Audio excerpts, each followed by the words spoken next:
meeting, executive session for the discussion, personnel, litigation, and real estate. So moved. So moved. Second. Voting. Mr. Clark,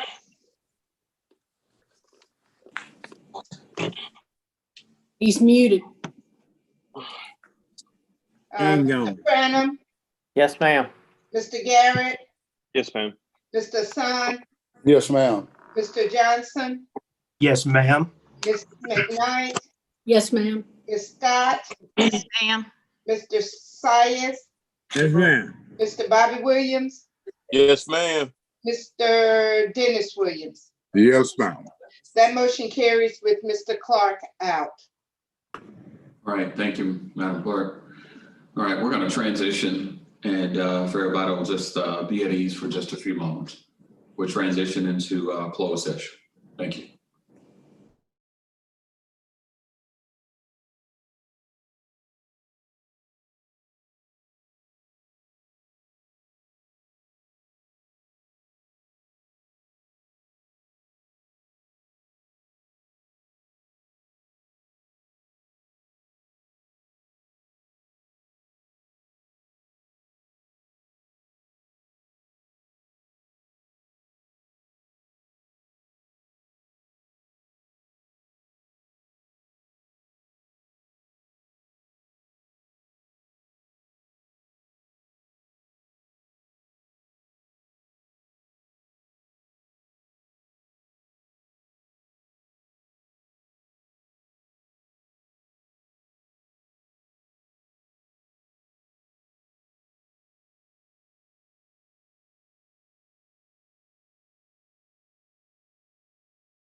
Ms. Bond, I forgot about you on that conversation.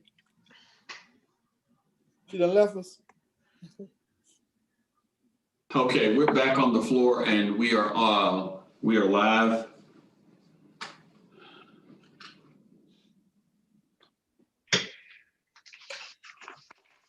All right, we're going to give Attorney Brown just a moment to get his technology back.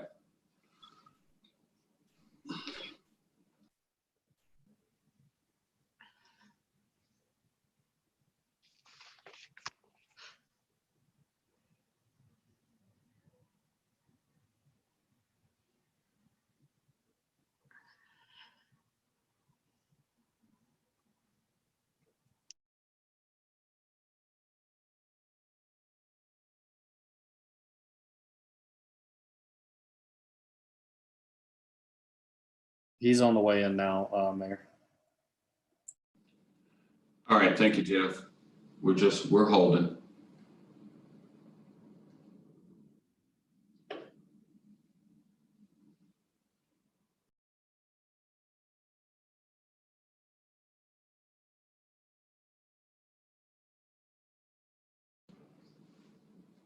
Mr. Mayor? Yes, sir, we're here. We're ready. Are you ready? Yes, sir. All right, Mr. fantastic. All right, Mr. Mayor, Commissioners, Chair recognizes Attorney Brown. yes, sir. We request a motion to execute the closed meeting affidavit. So moved. Second. Voting.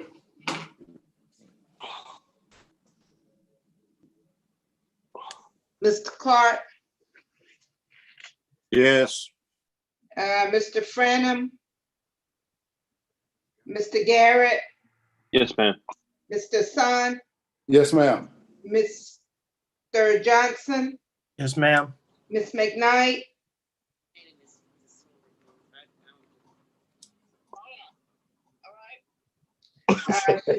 Ms. Scott, Yes, ma'am. Mr. Sias, Yes, ma'am. Mr. Bobby Williams, Yes, ma'am. Mr. Dennis Williams. Might want to He's unmute that, muted. Dennis. He's muted. The affidavit, sir. You voting yes? He's muted. All right. That motion carries with Mr. Frenham, Ms. McKnight, and Mr. Dennis Williams out. Thank you, Madam Clerk. Yes. Chair recognizes Attorney Brown. Yes, sir. We'll request a motion to adopt a resolution authorizing the exchange of property commonly known as P.W. Josie adjacent parcels and Craig Horton School Site between Augusta and Richland County School Board, and authorize the mayor and the clerk to execute such documents as necessary in forms and substance approved by Augusta Law Department attorney for Augusta in this exchange. So moved. Second. Motion by the Commissioner from the 8th, second by the Commissioner from the 6th. Actually, I was first, but I That ain't was gonna Mr. fight. Sias. Yeah, Mr. Sias. I have Mr. Sias. Okay, Oh, my. Voting. Question. Mr. Clark, Yes. Mr. Frenham, Mr. Garrett, Yes, ma'am. Mr. Sun, Yes, ma'am. Mr. Johnson, Yes, ma'am. Ms. McKnight, Ms. Scott, Yes, ma'am. Mr. Sias, Yes, ma'am. Mr. Bobby Williams, Yes, ma'am. Mr. Dennis Williams. Yes. That motion carries with Ms. McKnight and Mr. Frenham out.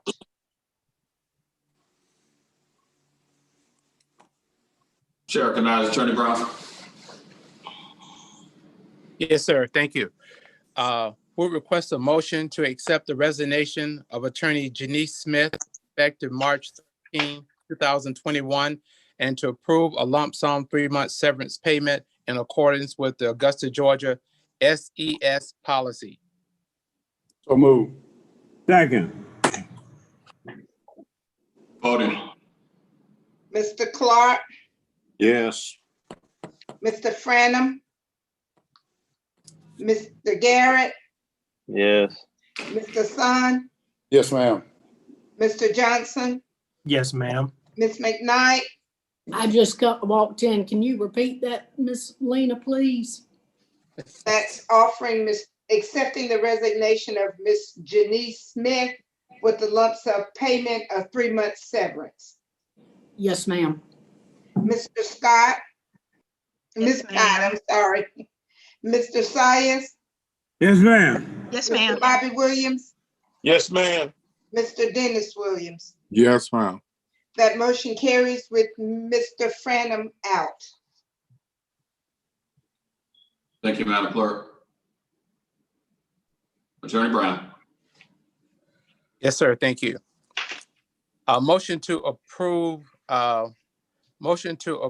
increasing the budget of the Augusta Law Department from fund balance in the amount of $50,000 for law department personnel. So move. Second. Can we get some in there for a phone improvement? We didn't authorize $5 million, did we? That came right on the money. That's when it started getting crazy. Mr. Clark, Slow motion request. Yes. okay, Mr. Franum, Mr. Garrett, Yes, ma'am. Mr. Sun, Yes, ma'am. Mr. Johnson, Yes, ma'am. Ms. McKnight, Yes, ma'am. Ms. Scott, Yes. Mr. Science, Yes, ma'am. Mr. Bobby Williams, Yes, ma'am. Mr. Dennis Williams. Yes, ma'am. That motion carries with Mr. Franum out.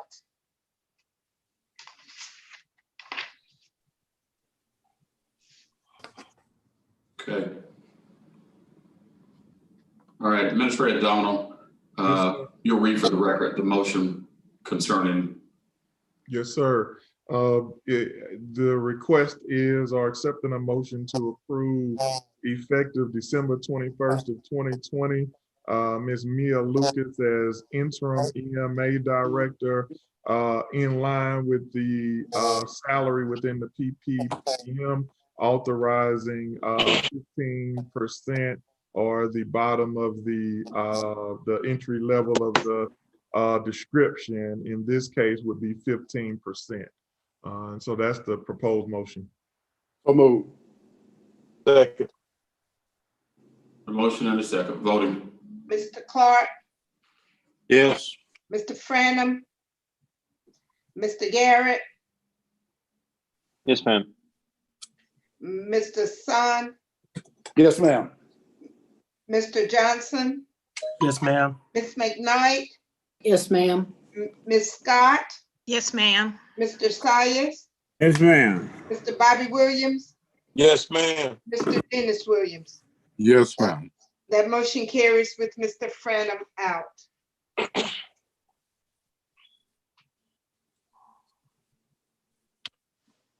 All right, I believe that that is all of the business before us for our special call meeting. Mr. Mayor, All right, Attorney Brown, State Inquiry. just one thing. I was just asked the commissioners to, I'm about to send them an email. I was just asking to check their email. Okay, Attorney Brown, Cut I'm out gonna again try to completely. parse what you said. You're asking everyone to check their emails, is that correct? Yes, Okay. Yes. Very well. thank you. All right. All right, if there's no additional business before us, this special call meeting is adjourned. And if everyone can be at ease for 5 minutes, we will come back to convene the 2 p.m. commission meeting at at 2:35.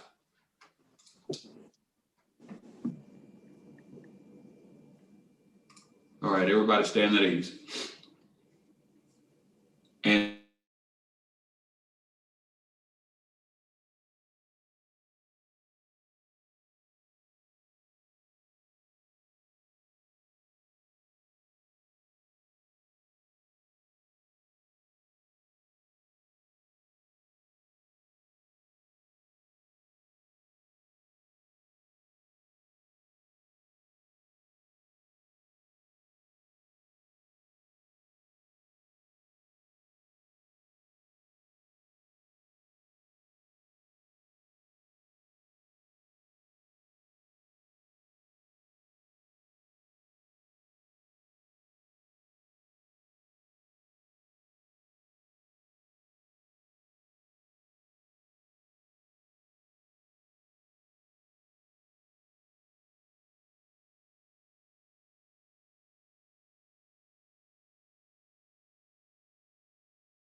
Hey, are we in a breakout room or live?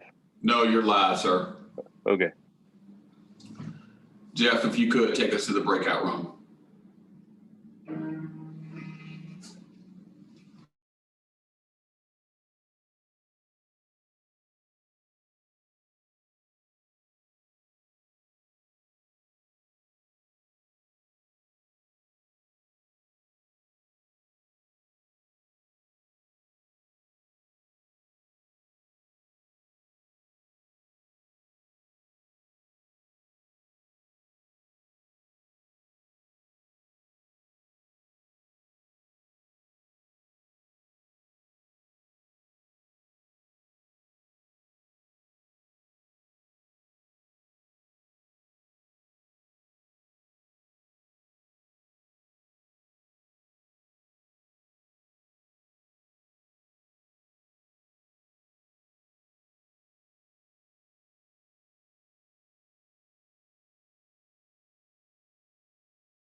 Bless you. Hey, y'all heard that? As soon as I unmute it. Thank you. Okay. All right, Madam Clerk and members of the commission. We're ready to proceed.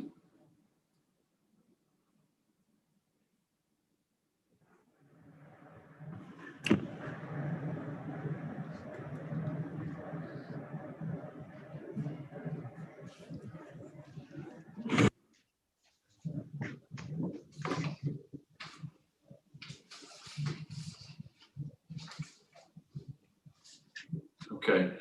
All right, Madam Clerk, Attorney Brown, Administrator Donald, members of the commission, we are here for the February 2nd, 2021 full commission meeting. We do hereby call this meeting in order. Chair recognizes Madam Clerk. This time we'd have our invocation and our pledge of allegiance. Would you please stand?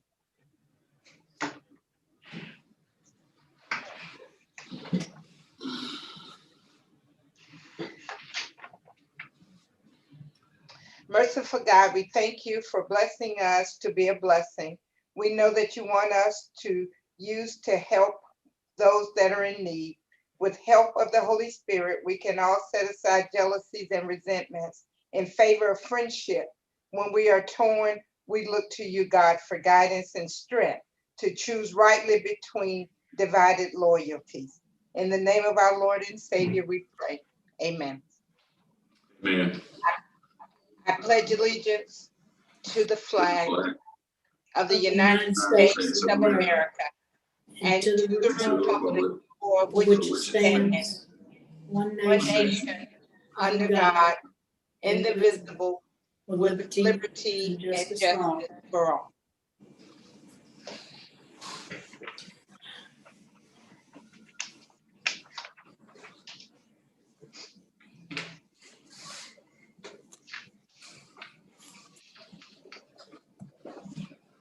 Thank you, Madam Clerk. As we prepare to proceed, there is a addendum agenda that's been brought to our attention with two items before it. Item one, the matter of Meridian Waste, and item two, Board of Assessors. Is there any objection to item one? Without objection. Is there any item to object, item two? Is item two, the Board of Assessors? I'm objecting to that one. All right, very well. All right. Item one has been added to the agenda, and the Board of Assessors matter will be brought back before the commission on next week. Okay. Madam Clerk? Yes, sir. I'm listening. Where are you headed? Again, we've got that one item added from the addendum agenda.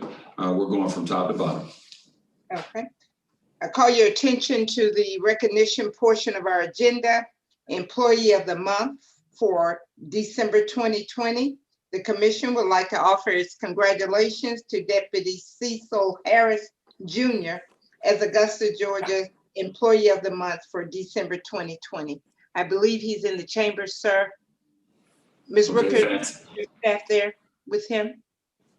Mr. Harris should not be in the chamber. I thought he was out. Okay. With his family. Okay. All right, outstanding. Ms. Rooker, do you want to speak to our Employee of the Month? Absolutely. Good afternoon, Mayor, Commission, Administrator, and Madam Clerk. On behalf of the Employee Recognition Committee, I'd like to celebrate Mr. Cecil Harris Jr. as our Employee of the Month of December. I have just a few inserts I'd like to mention from his letter. on behalf of David Griffin, the detention lieutenant, he says, I have never met a more hardworking, courageous, or dedicated person than Cecil Harris. He says, Cecil Harris has shown dedication to perform his duties. His community first attitude and his commitment to service for all citizens through unconditional respect has led him to become an exquisite officer and shining example of the department's guiding principles.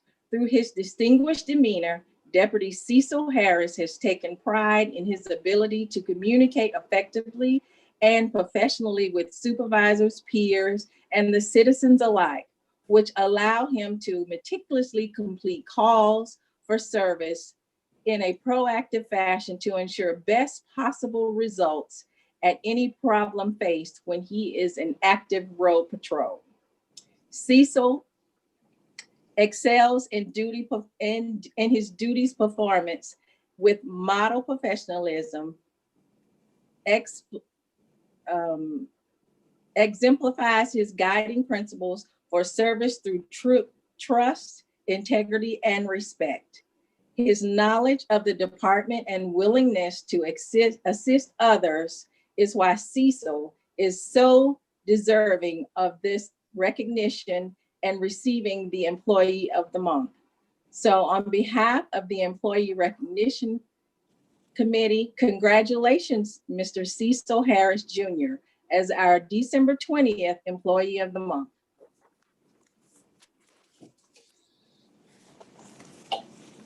Congratulations to Deputy Cecil Harris Jr. For your work to the city of Augusta. And we applaud you and continue to celebrate with your family. Absolutely. At this time, we have recognition of our January years of service. For the month of January, we have 18 employees celebrating 5 to 20 years of service with Augusta. This afternoon, we would like to recognize our 25 to 50 years of service. For the month of January, the total years of service and institutional knowledge celebrated today is 145 years. As the names are called, Jeff, if you would pull them up on the screen.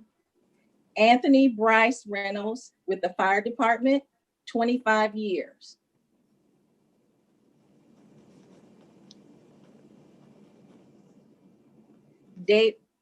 Thank you. David Strawman, fire department, 25 years.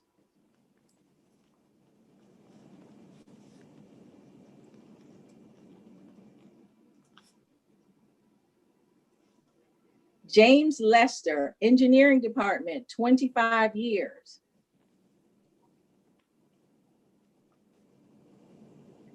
Tedron Bush, sheriff's department, 30 years.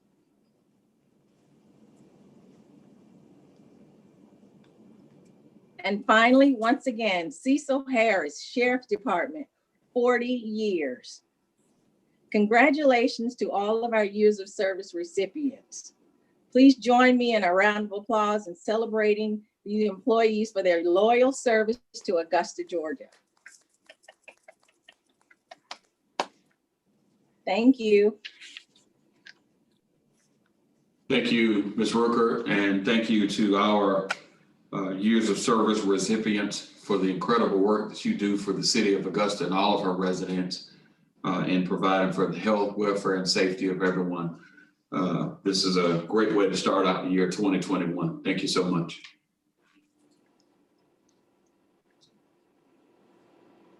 All right, Madam Clerk. Call your attention to the delegation portion of our agenda. Reverend Marion F. Williams regarding the city's policy for stray dangerous dogs.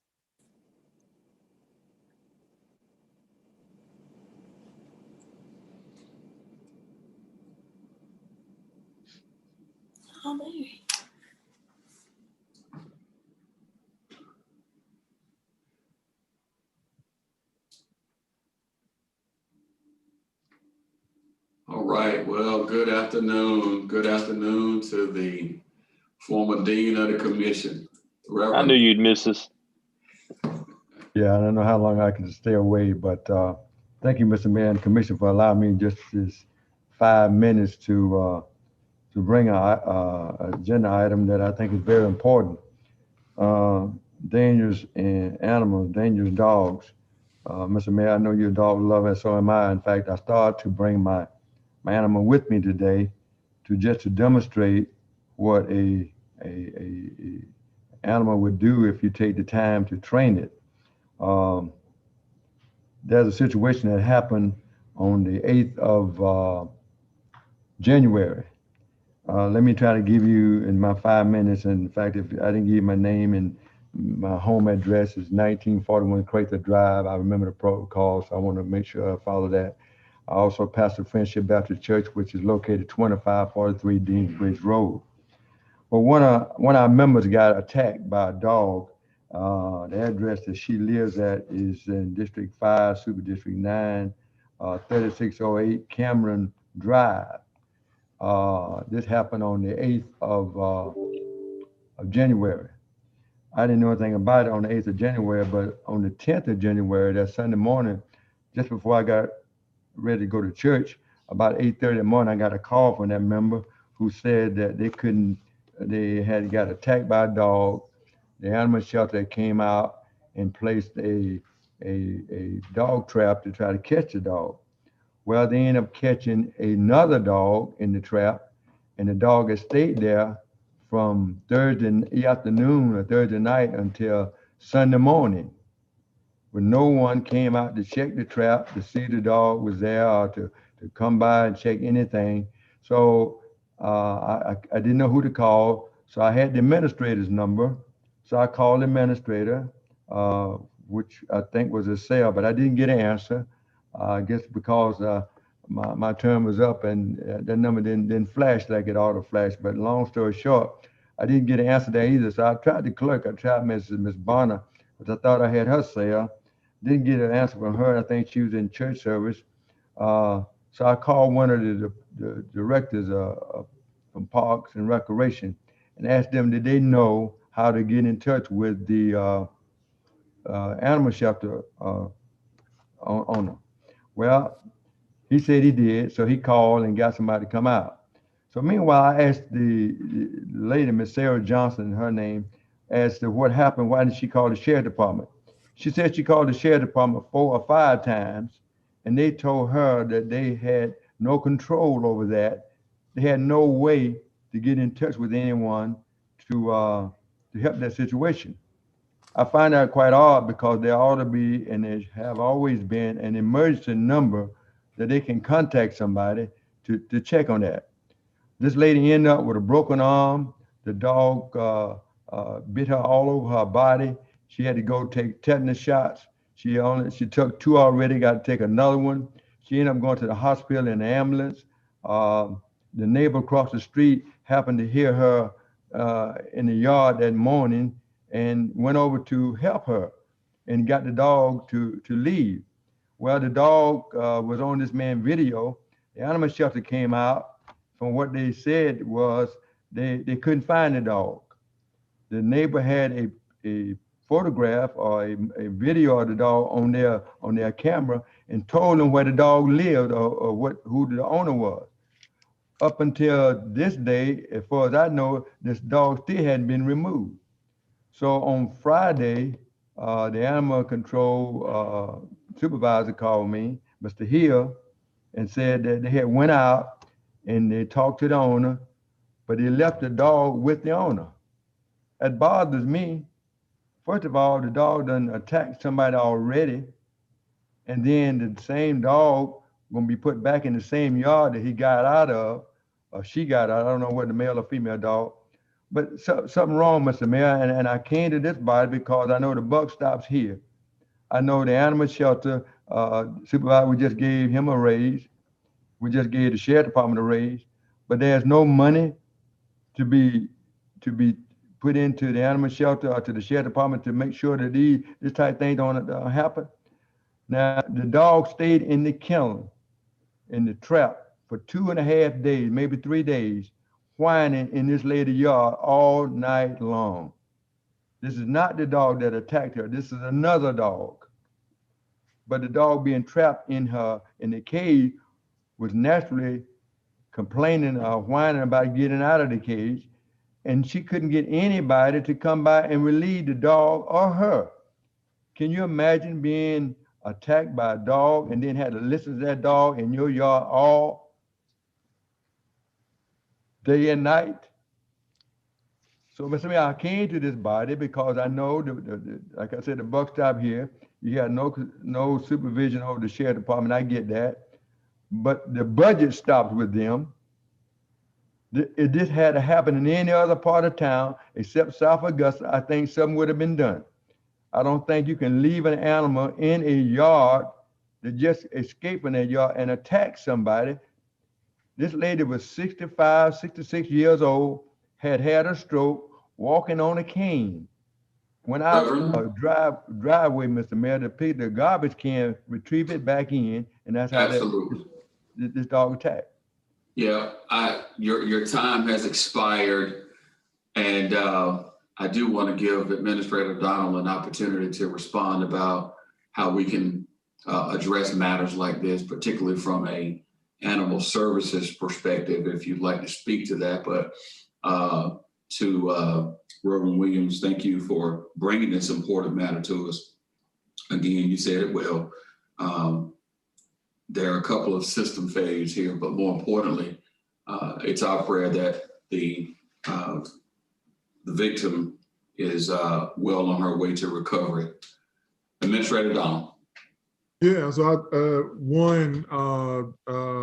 Mr. Williams, definitely thank you for giving me a call. I actually did give you a call back. The call that I didn't respond, I too, like the clerk, also attend church on time to time on those days. And so I happened to be there with my family. So I wanted to point that out to you. But I've reached out to Animal Services on that. We also leverage 311 as a place to be able to take those non-emergency complaints. But I'll follow up with you after this meeting with Animal Services to make sure we get this issue rectified. And I think we've made some corrections to the system failure, and we'll give an update to the commission at the next meeting on that. Commissioner from the 10th. Thank you, Mr. Mayor. How are you doing, Commissioner Williams? Good to see you. Same here, Commissioner.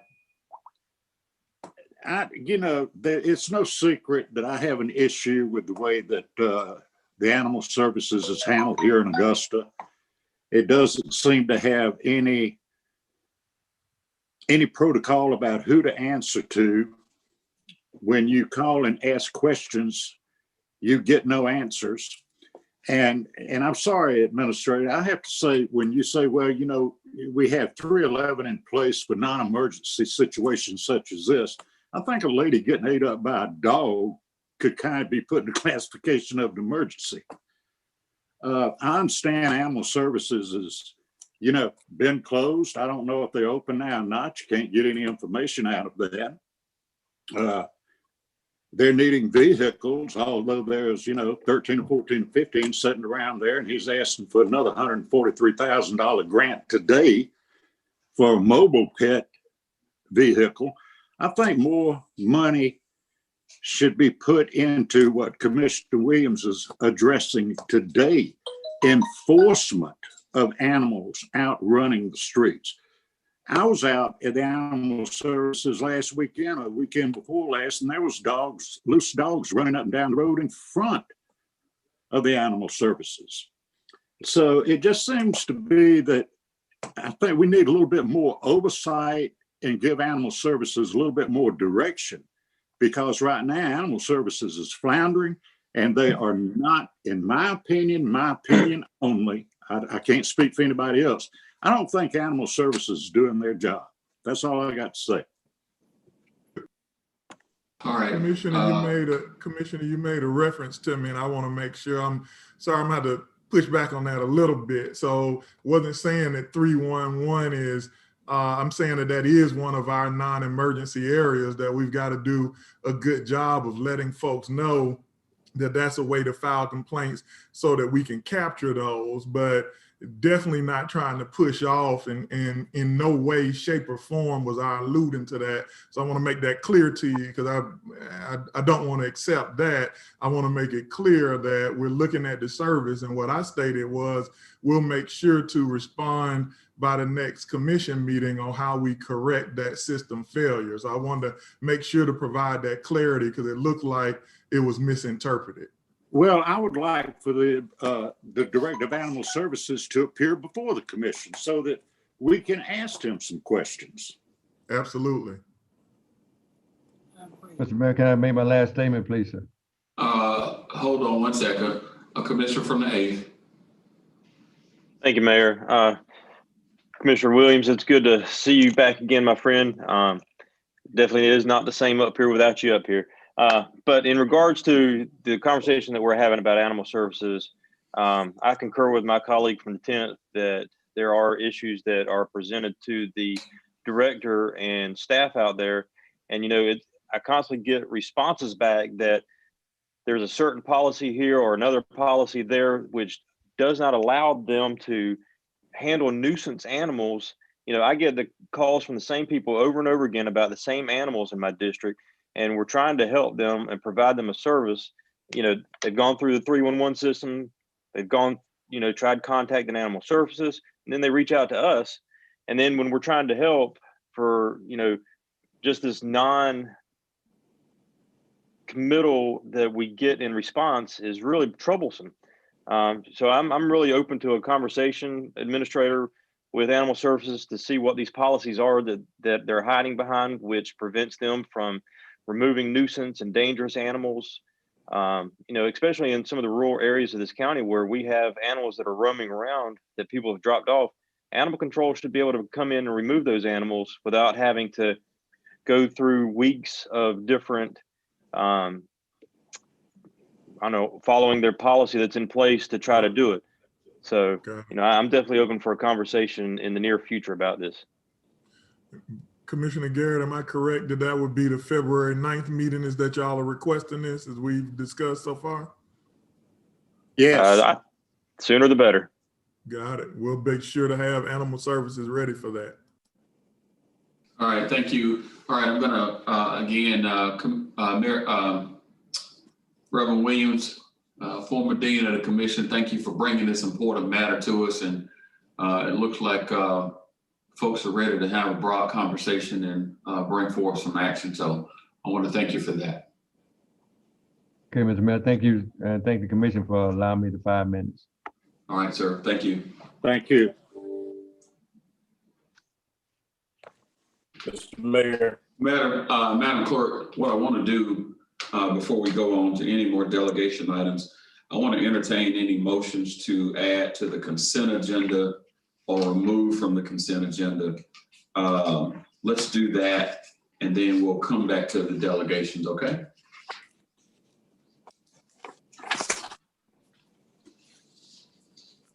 Mr. Mayor. All right, hold on just one second, Mayor Pro Tem. Madam Clerk, are you tracking? Yes, sir. Okay, all right, very well. All right, Mayor Pro Tem, State Inquiry. 26 with Meridian Waste. I think we just need to put that on the consent agenda due to the fact that the administrator said we've done it for 2 other entities. At the same time, there is an item on the addendum where it's asking the administrator to go back and look at it and review what we do with those discounts or whatever with the waste. So I'm asking to put 26 and the addendum item on the consent agenda. All right, so again, that's number 26 and addendum agenda item number 1 to consent. Madam Clerk? Yes, sir. Number 6. No, I object to the addendum item being added. Wait a minute. Mr. Hassan. Hold on a minute, Mayor Pro Tem. Hold on a minute. Okay. All right. I think that those are effectively companion items, Commissioner, from the 6, pursuant to the communication that was received from the administrator, and that gives them sufficient enough time on the addendum item to do the assessments and to come back and bring those matters back before you. So there will be additional follow-up discussion pursuant to that. Mr. Mayor, can I respond to that? You don't mind? All right, state your inquiry. Yes, sir. Mr. Mayor, we'll just let the administrator make about a 2-line statement of what that is about the addendum. I think it's important based on the nature of what he's doing, that those companies realize the potential impact. Two centers, 3 centers, and I'm fine with it. I just don't think we'll do it without ever mentioning where we're headed with that. Would you like me to mention that now, Mr. Mayor? So I do, because I want to move expeditiously today. Go ahead. Yes, sir. So the addendum item, really, the revenues for the city have been altered based on the emergency status of COVID, and we're seeing our revenues decrease quite a bit. The rates related to the landfill and other activities have not been looked at in over a decade. And so what we're requesting is just simply to look at all of those rates and the activities and make any recommendations and adjustments based on new business models and just the overall status of that service area. And so while those items are connected, I think if you allow us to do that review, we can bring it back at the appropriate time. Thank you, Mr. All right, Mayor. so again, items 1 from the addendum agenda, item number 26 added to consent. Madam Clerk, item number 6, number 7, number 9, number 15, and 25 is being received as information, and it will be brought back formally a week from today. Mr. Mayor, did you say item 9? I did. Thank you, sir. All right, Chair recognizes the commissioner from the first. Thank you, Mr. Mayor. I'll add to consent item number 20.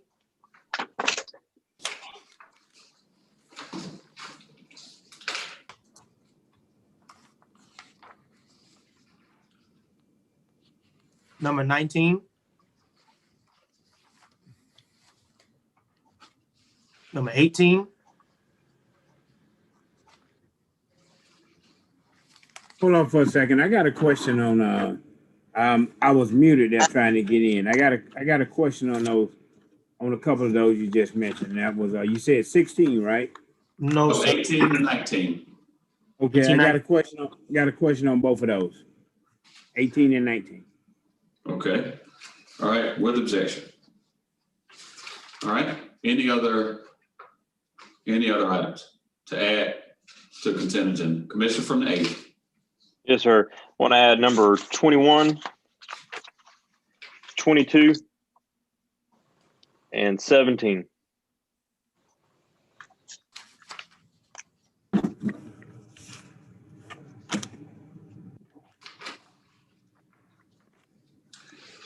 All right, item number 23. Objection to 23. All right, no problem.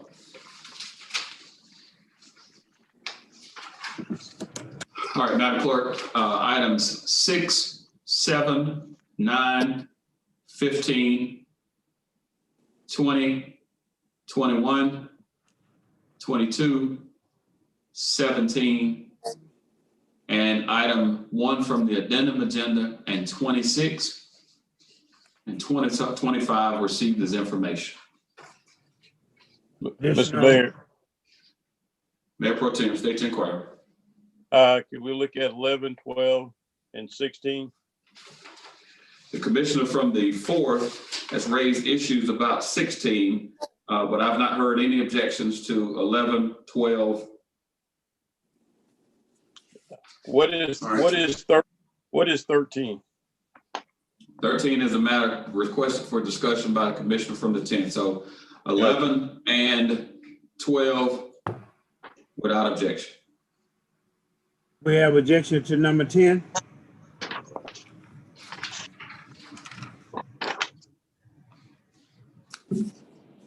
Mr. Mayor, can we add remove number 20 from the agenda? Hold on a minute. There's no objection to number 10. We can add that one now. There's objection to number 10. There's objection.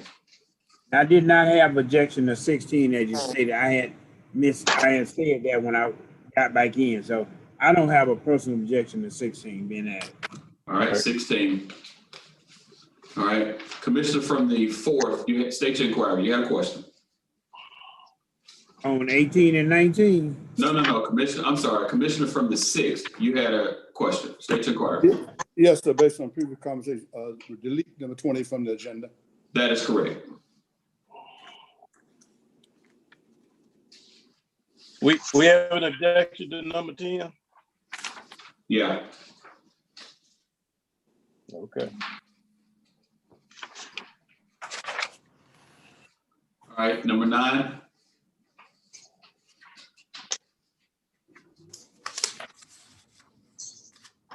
All right, number 9 to consent. It's already added. Okay, yeah, that's correct. I'm sorry. All right, so Madam Clerk, I'm gonna go back through these again. I thought number 9 was deferred to another meeting. No, it was consent. I've got a problem with number 9. I do too. Number 9, I thought was moved to the next meeting. So I have a problem with that. Okay, well, I mean, it can be. Well, you want to Since put it grant. on the consent to be added to the next meeting? Have we had? We can add it to the next meeting to be discussed, but not consented. Well, you just add it to the consent agenda that it be forwarded to the next meeting You want it to the Public Safety Committee? Yes. That would be the motion, Commissioner Clark. Okay. Not to approve the agenda item. Okay. All right, so Madam Clerk, item 6, item 7, item 9 forward to the next committee meeting, public safety. Item 15, item 16, item 11, item 12, 21, 22, 17, item 28, delete. Item 26 and item 1 from the addendum agenda, and 25 receive as information until the next commission meeting. Mr. Mayor, I request item number 20 to go on the consent agenda. 20. Yes, Somebody ma'am. said that was And I think, Mr. Mayor, if I could, just so that everybody, could I go in numerical order? And I think we picked them all up, but so if we could, if I could call them in numerical order, that will help the rest of us. Sure. Okay. That would be item number 6, number 7, number 9 being referred to next week's Public Safety Committee. Item 11, 12, 15, 16, 17, 20, 21, 22, 25 being received as information and referred to the next commission meeting, with the deletion of item 26 added, and addendum item number 1, and item number 28 for deletion.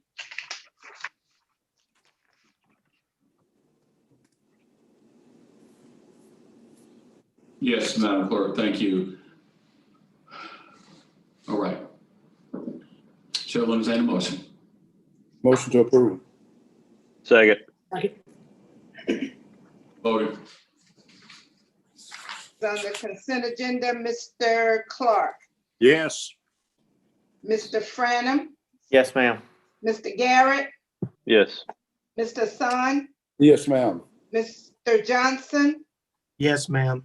Ms. McKnight, Yes, ma'am. Ms. Scott, Yes, ma'am. Mr. Sias, Yes, ma'am.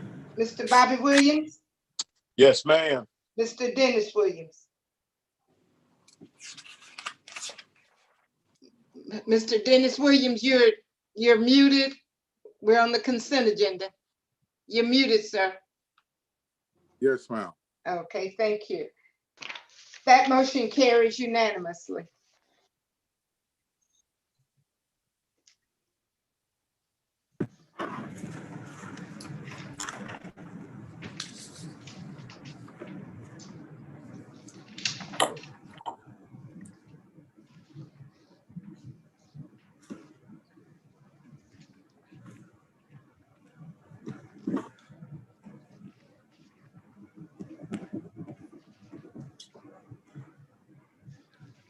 Mr. Mayor, we back to delegations now, or?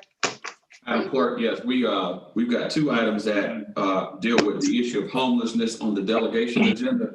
Yes, I want to hear those two, and then I'm going to take up item number 8 because it's related. Okay? Item number 8, companion. Okay. Yes. All right. Okay. So the next delegation is D. So I want to go to items E and F. Okay. And then number 8. 8. Oh, That's okay. companion. Okay. We'll come back to item D. Okay. Item E is Danielle Ringgold, Augusta CSRA, Democratic Socialists of America regarding homelessness issues in the city of Augusta, SPLOST 8 proposal for shelter. Good afternoon. As mentioned, my name is Danielle Ringgold, and I am speaking on behalf of the Augusta chapter of the Democratic Socialists of America. We are the fastest growing official chapter of the DSA with over 80 members and have been functioning in Augusta for the past year. Ms. Ringgold, if you could state for the record your address as well. Absolutely. It's 7117 Carrington Court. Is that Augusta, Georgia? That is Martinez, Georgia. Okay, thank you very much. Continue. You have 5 minutes. Thank you. I'm here today to speak about the growing issue of homelessness in our community. Currently, our community is pulling together to address this issue. As reported in the Augusta Chronicle, charitable giving has grown by 7.9% this year over last year. We have several amazing nonprofits that have also stepped up to meet the needs of our community, such as Mercy Ministries, BLACC, Freddie Mae, and Golden Harvest Food Bank. The United Way of CSRA and the Community Foundation have distributed more than $1 million to local nonprofits as part of the CSRA COVID-19 emergency response relief. While this is great for assisting with food, supportive services, and direct aid, I do not think it addresses another very real issue we have here in Augusta, which is lack of shelter. It was lack of shelter that took the life of Willie Walker last December as he froze to death in the street. Many in our chapter knew Mr. Willie. He was a wheelchair-bound Army veteran, and he remembered everyone who spoke to him. Just 8 days before he died, I had signed him up for services through Forces United, an organization that had received some of the recent COVID-19 grant money. Needless to say, his passing has struck an emotional chord with me personally and many of our members. I personally reached out to each of you about my concerns on January 22nd, and I received several responses, which I greatly appreciate. The general consensus is that resolving this issue would take time and resources, but this issue did not spring into existence with the death of Mr. Willie Walker. It has been around for quite some time, as many of Augusta locals know. In 2018, the Metro Spirit published an article about one Jack Hawk and his mission to end homelessness in our city. In the article, he mentioned the dire need for transitional housing.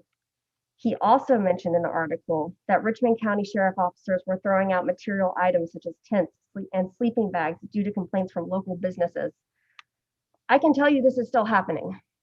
On one of our DSA food desert relief actions in November, Mr. Willie and a few others told us the same thing had happened mere days before, at the start of winter, during a pandemic in a town with limited shelter beds.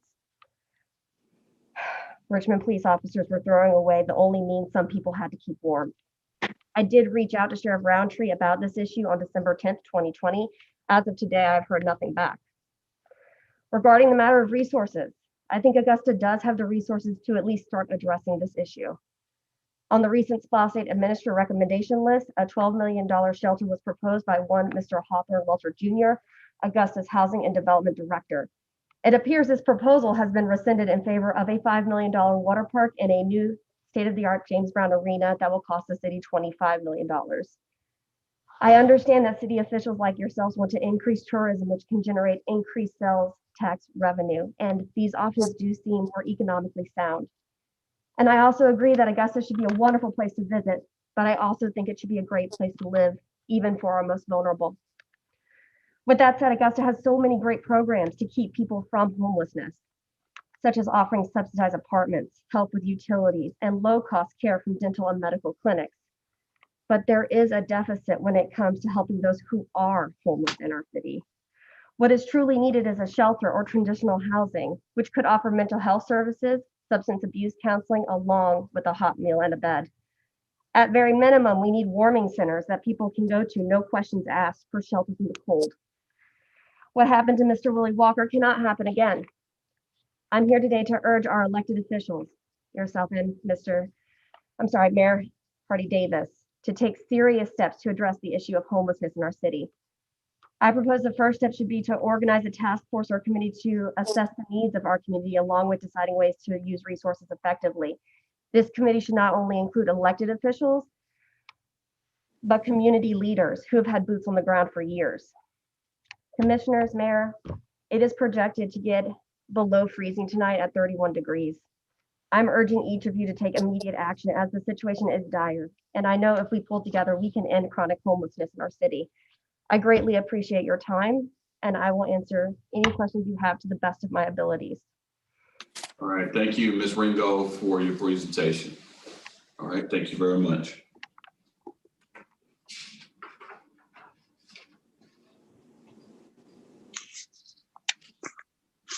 Okay, Madam Clerk. Yes, sir. Our next Item Delegation F, Ms. Kiara Bouye, homelessness issues in the city of Augusta.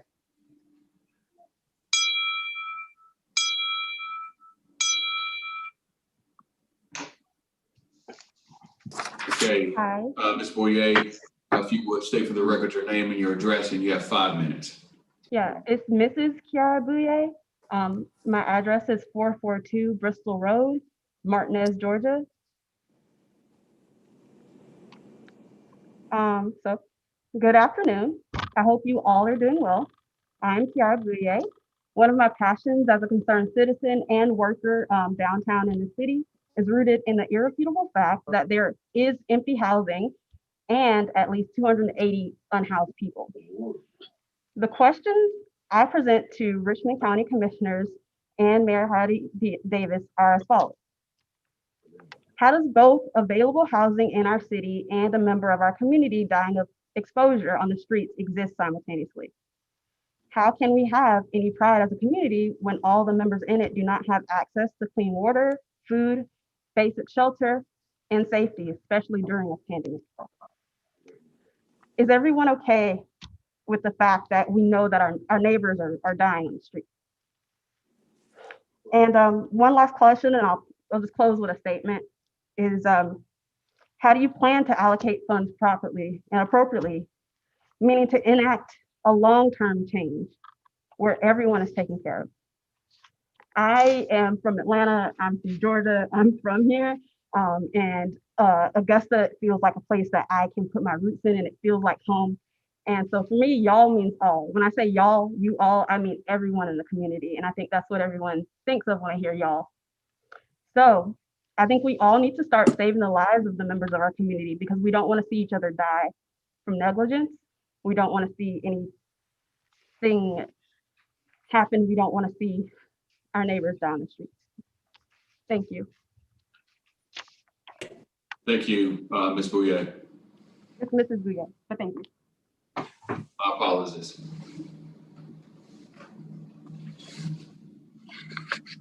All right, Madam Clerk. Item number 8. Yes, ma'am.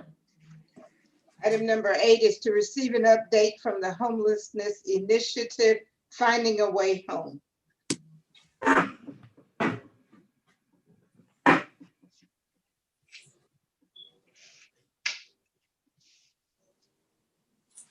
Thank you, Madam Clerk. All right, I think we've got joining us today is Chief Deputy Pat Clayton from the Sheriff's Office to give us an update on the Finding a Way Home. That's what we want to do first and foremost, to receive a general update on this initiative. And I think Deputy Clayton has joined us. Deputy Clayton, we've heard from you. You're currently muted. Deputy Clayton, you're muted right now. If you'll unmute your device. We've heard from 2 presenters on the delegation side who shared with us their concern about the issue of homelessness in Augusta. And now we want to hear from you, Chief Clayton. All right. You're muted, Chief. Somebody tell him he muted. I did already. Okay, I'm sorry. No worries. One of the first things I wanted to talk about was the fact that we don't go into areas and just take the homeless, their items and throw them away. What we do is we go into areas, for example, all the bridges, and I'm still muted? No. Am I? We hear you loud and clear, sir. Okay. Yeah. And we go into those areas, and what we do is first we put the people on notice. For example, under the bridges at 15th and the different bridges, we had DOT that has directed us to make sure we get all the housing after they had the overpass burnt down on I-85. They directed that we go in and remove all the homeless encampments so they wouldn't do it in this area. And they have since started migrating back to those bridges. But right now, because of the cold and because of COVID, we haven't really been enforcing that. We don't just go in and willy-nilly just go ahead and take people's homeless equipment and supplies and their belongings and throw them away. We don't do that. That's the first thing. The second one is on the what we're doing as far as with the homeless is we have an initiative where we have all the social services agencies. We work together. We have Marion Barnes Center, Salvation Army, Veterans Administration, Goodwill, Serenity, Downtown Development Authority, United Way, and some of the other mental health agencies. And what we do is we all work together trying to make sure that we get these people, the homeless people, services. Some of the problems that we're running into is that if you're a homeless person in Augusta, you're going to be able to get your basic needs met, except for housing. You're going to be able to get food, you're going to be able to get clothing, you're going to be able to get all these other things that you need on a day-to-day basis. And unfortunately, what we find out is there's two things. One is for a lot of the homeless, about 85%, they're drug or alcohol dependent or have mental health illness. And sometimes they have all three of them. And so what they do is they'll use the services that we provide for their day-to-day needs, but then they'll panhandle for trying to get money for drugs and for alcohol. And we have a problem where a lot of the citizens want to give them money. They're thinking for food and their basic needs, and they're being used for drugs. And these people are just forever trapped into the cycle of homelessness, because we have ways to get them out of homelessness, but they have to avail themselves to the opportunities. And one of the big things that the sheriff talks about, and we all know, is it may take 15 to 20 times of us meeting with the people, offering them the services before they'll take it. And so these are the kind of things that we're doing to try to address the homeless issue. Thank you for that, Chief Clayton. Commissioner from the 6th. Thank you, Mr. Mayor. Mr. Mayor, based on the information that we've heard from all three parties, and knowing that one of the things that's most important, I think two of the three parties did say this. I think Ms. Ringgold as well as Chief Clayton. I think he may mention also that they are dealing with all of the other external providers and services that a person needs. So what we need to find a way to tackle the housing aspect of it.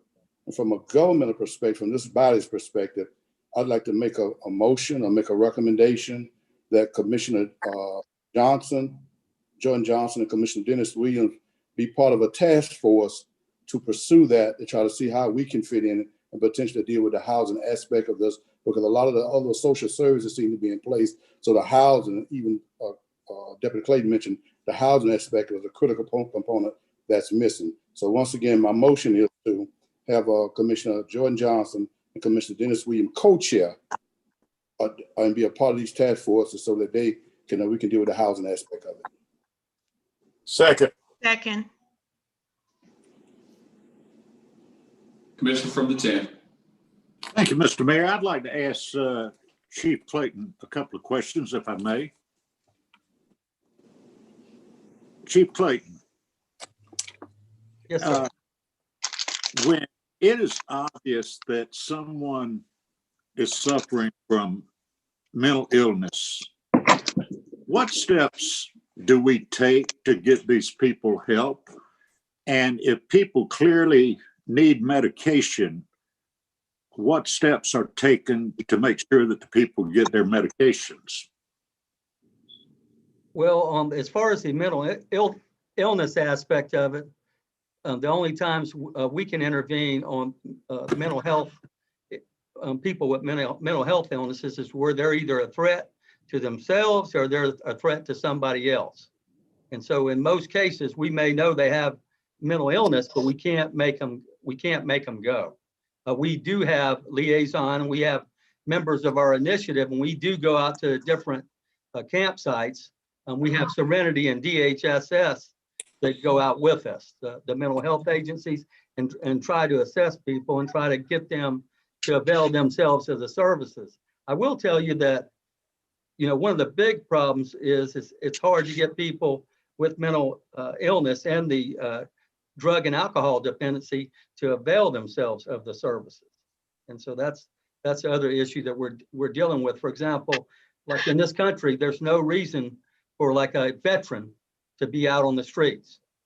Here in town, we have a local facility. I can get them into a facility here up off of Wrightsboro Road apartment complex where they can get into housing, but they have to agree not to use drugs and alcohol and to be in a program, to be in some kind of drug rehab or alcohol rehab program. So those are some of the issues we have to deal with. Okay, may I ask one more question, please? Chief Clayton, we all know that when we're downtown, anywhere else, and people ask us for money and they look downtrodden, and everybody wants to feel good about what they're doing to help someone else. I know I'm fault for that as well, but you're making a statement, and I certainly agree with you that the people are availing themselves of the services for their day-to-day, but they're panhandling on the street to make money to buy their drugs and alcohol and other things. So this is going to be a hard thing to say because a lot of people are going to take issue with it. But would you not agree that when people give these people money to feel good about themselves, about helping someone, that they're not helping this person, they're actually enabling this person to remain homeless and in the street? Yes, I would tell you, I absolutely agree with that. The other day, one of our deputies, one of the panhandlers, he wound up searching him. And he was panhandling. He had $469 on him. And the other issue we have is some of the panhandlers that you see like downtown, especially over off of the interstate and Wrightsboro Road. These are professional panhandlers. When they leave there, they go back to their house and they make a very good amount of money doing that. And like I said, when we do that, when we give these people cash money, what they're doing is they're converting the money that's being used for their drugs or alcohol, because they've learned the system and they know that they can get their basic needs met elsewhere with the social service agencies. And another thing I tell you that I really want everybody to think about, my lieutenant out in Zone 1, which is the downtown area, is actually reporting to me that we have people that are hoboing on the trains coming here to Augusta because they look at it as a good area to go if they're homeless.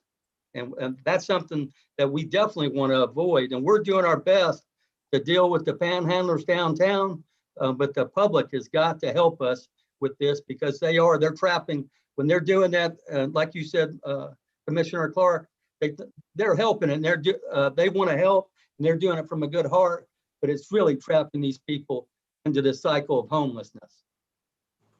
Thank you, Chief, for your hard, honest answers. We appreciate it. Thank you. Commissioner from the first. Thank you, Mr. Mayor. And before I proceed with my comments, I want to thank the two young ladies who spoke before the commission today to give their concerns about the homelessness and the homeless issue that we face in Augusta. You know, the issue changes when you have people who care, and I appreciate y'all for that. You know, I'll say this, and I have a couple questions for the chief. You know, my Uncle Charles was homeless. Not only was he homeless, but he had mental illness and he had physical illness. He lived on the streets in Atlanta, and he died. He died on the streets of Atlanta. So I understand the issues that we're dealing with. I'm not talking about folks who are panhandling. I'm not talking about folks who are asking for money for alcohol, asking for money for drugs. I'm talking about people who are actually down on their luck and have nowhere to go. The folks who are living on their cousins' couches because they have nowhere to go. So I'm going to ask two questions, well, maybe three questions to the chief. Chief, how long has this initiative been in place? Probably for about the last year and a half to 2 years. Year and a half to 2 years, okay. And how often does your group meet? Well, usually we meet at least like every other month, but during COVID, I think we've met one time. Okay. And how many folks have found a way home since this initiative has been put in place? We've had a couple of people that have availed themselves to the services, and as far as I know, we're able to get out of homelessness. So what, I hear what you're saying. I appreciate you for coming before the commission to speak on this issue today. What I hope that this body would do would be to look at this issue from a place of being able to empathize with people who otherwise wouldn't have anyone to feel their pain, so to speak. We have a real issue in this city where homelessness is concerned. The majority of that issue is in my district. And I can also speak for the second, is in the second as well. Actually, it's across the entire county. But we have to be able to put ourselves in a position to view this issue as an issue between right and wrong. It is wrong for someone to die on the street because they have nowhere else to go. It is wrong for somebody to have to sleep in their cars or, because they have no access to heat in their home. This is what it's like to be homeless. I think that we don't want to create a negative narrative around what so many people in this county are dealing with. And I support what Commissioner Hassan is proposing, a task force that is led by members of this body to identify what the needs are for homeless and then to come back with recommendations about how this body can solve those issues. So I support that initiative that Mr. Hassan proposed, but let's not take this conversation and give, generalized comments or ideas about what the homeless in this city are dealing with. I taught at Boys and Girls Club for 10 years, and majority of my kids can fall under this category of being homeless, living with aunties, living with uncles, living in hotel rooms, like we just saw happen a couple days ago. So we have an issue at hand that we need to address. With that, Mr. Mayor, I end my comment. Thank you. Thank you very much. All right, Madam Clerk, I've got a motion and a second. Voting. Mr. Clark, Yes. Mr. Frenham, Yes, ma'am. Mr. Garrett, Yes. Mr. Hassan, Yes, ma'am. Mr. Johnson, Yes, ma'am. Ms. McKnight, Yes, ma'am. Ms. Scott, Yes, ma'am. Mr. Sias, Ma'am. Mr. Bobby Williams, Yes, ma'am. and Mr. Dennis Williams. Yes, ma'am. Thank you. Mayor Davis, Chief Clayton. can I add one thing? Yeah, I'm going to give you a minute to do that. Chief Clayton, let me also thank you and to those two presenters, Mr. Ringgold and Ms. KB. Thank you so much. Chief Clayton. One of the things I wanted to, and this is from the sheriff, he is concerned right now because we're going through a bitter cold period. And right now, Salvation Army is like at 50% capacity because of COVID. And one of the things the sheriff has mentioned that is we as a city may want to consider opening up a shelter for them, especially for the bitter cold. Absolutely, and I think that the commissioner from the first, commissioner from the second will immediately lead the charge on identifying a location that we can use as a city warming shelter at distinct locations. Thank you so much. Thank you. All right, Madam Clerk, we'll go back to Delegation D. Okay, that Delegation D is Attorney Adam King, Chairman of the Committee to Preserve the Augusta Judicial Circuit relative to the proposed circuit split and why we think it's a bad idea. Thank you, Madam Clerk. All right, Attorney King, thank you for coming. If you would state for the record your name and address, and you have 5 minutes. Yes, Mr. Mayor, my name is Adam King. My address is 2539 Ravenna Lane in Evans, Georgia.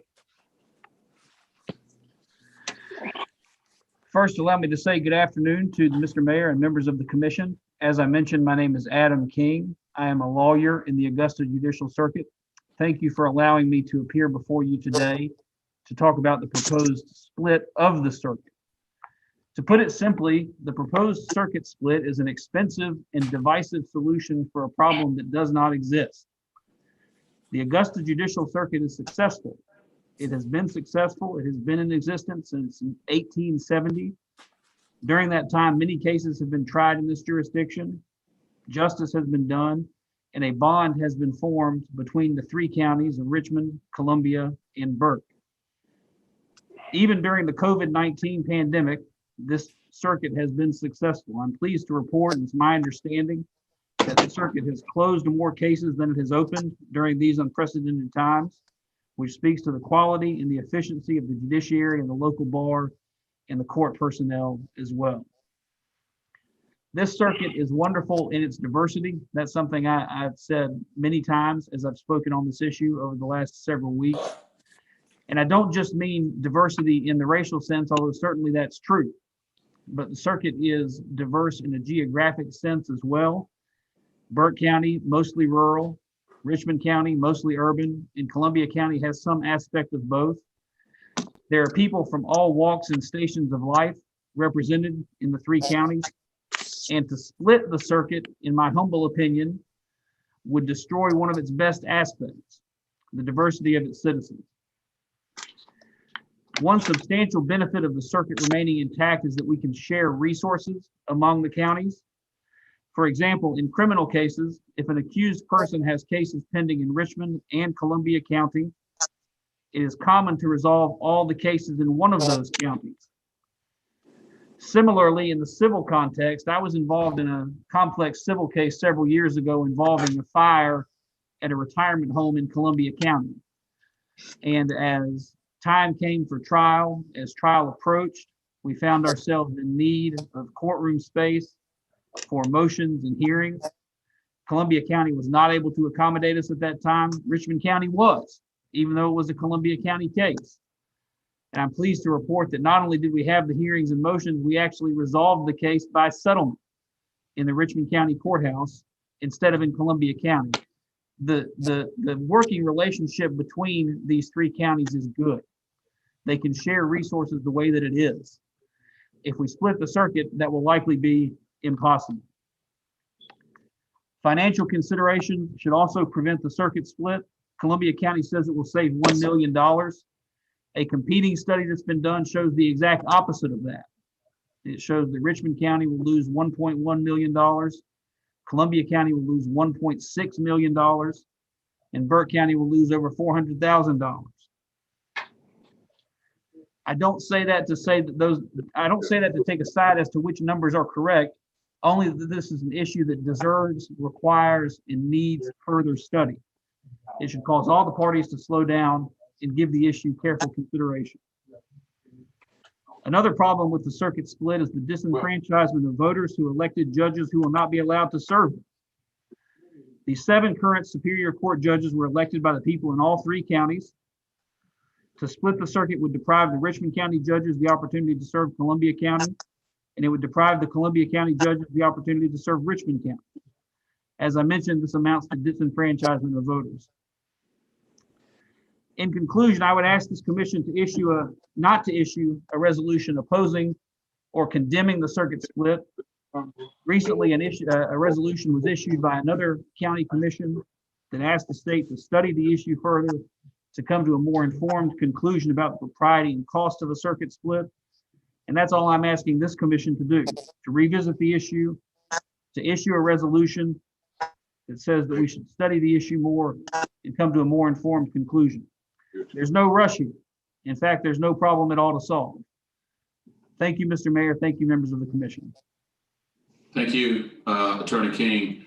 All right, Chair recognizes the commission from the floor. State to inquire. Thank you, sir. Attorney King, in a realistic sense, what do you consider the real value of your presentation today, considering the fact that I'm curious if folks in Columbia County have heard your presentation or your thoughts, but what do you consider the realistic value of it today? I'm a hopeful person by nature, and I'm hopeful that the commission will consider what I've said and issue the resolution that I've proposed. I do think that it's timely. I do think it's valuable. I know that this has gone quite a long way in the state legislature.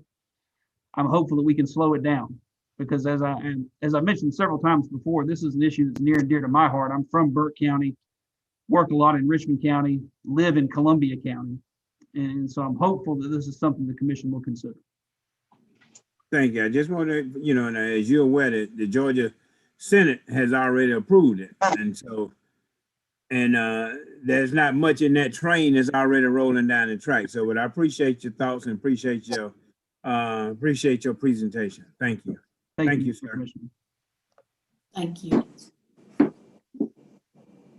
Thank you. Chair recognizes Commissioner Nave. I just want to take the opportunity to talk about one of Burke County's finest graduates. Adam's a great guy, and it's good seeing you. And I appreciate you coming and speaking before us and telling us a little bit about things that we should be looking at as far as the judicial split. I understand your opposition to it, and I'm glad to see that Burke and Richmond counties have been working together, and also for the request that Burke County did asking for a further study. I think that will be very beneficial in the future as well. So, Adam, I appreciate you coming, and thanks for all you do. Thank you, Mr. Commissioner. All right, thank you. All right, Madam Clerk, next item. Thank you for your presentation. Thank you. At this time, we will, under our public service portion of the agenda, Carla from our Director from Planning and Development. They're in the public space. Carla Delaney. Okay. Is Carla? All right. Good afternoon. I'm Kathy Jackson. I'm here on behalf of Planning and Development. We have alcohol number, hello to the commission and Mayor. Again, I'm Kathy Jackson on behalf of Planning and Development. We have alcohol number 21-3, a request by Krista Wright for a Sunday sales license to be used in connection with Taco Cat Faux Ramonelle located at 990 Broad Street. This application has been approved by the Sheriff Department and Planning and Development. There were no objections to the application. Ms. Krista Wright is not here today, but her husband is here on her behalf. Sean White, my address is 343 Rainsford Road, Edgefield, South Carolina. All right, thank you. Move for approval. Oh, hold on. I want to take this one in, number 5. Thank you so much. Sorry, Commissioner. Just hold on. Thank you so much, Sean. All right. Ms. Jackson, next item. Okay, we have alcohol number 21-4, a request by Alfonso Daggett for a on-premises consumption liquor and beer license to be used in connection with the Gravity Restaurant and Lounge located at 3036 James Bridge Road. This application has been approved by Planning and Development and the Sheriff Department. There were no objections to the application.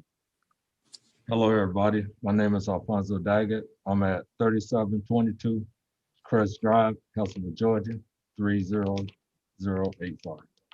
Commissioner from the second. I move for approval of both items. Second. Voting. Thank you. Mr. Clark, Yes. Mr. Franum, Yes, ma'am. Mr. Garrett, Yes, ma'am. Mr. Hassan, Yes, ma'am. Mr. Johnson, Yes, ma'am. Ms. McKnight, Yes, ma'am. Ms. Scott, Yes, ma'am. Mr. Sias, Yes, ma'am. Mr. Bobby Williams, Yes, ma'am. Mr. Dennis Williams. Yes, ma'am. That motion carries unanimously.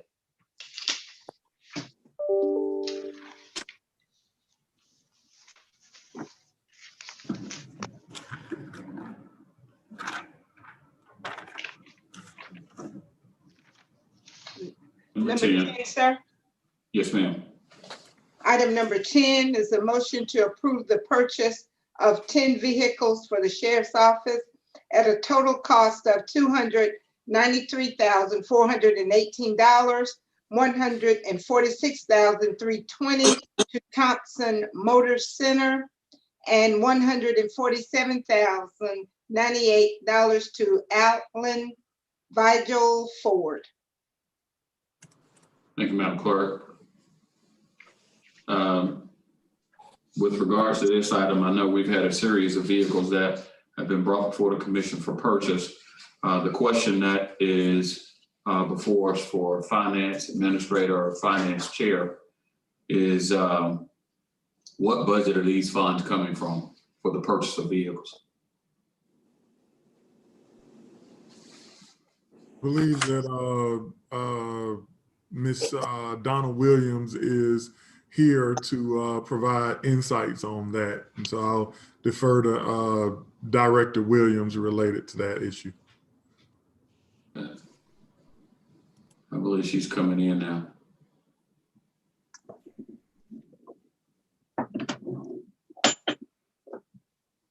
Director Williams.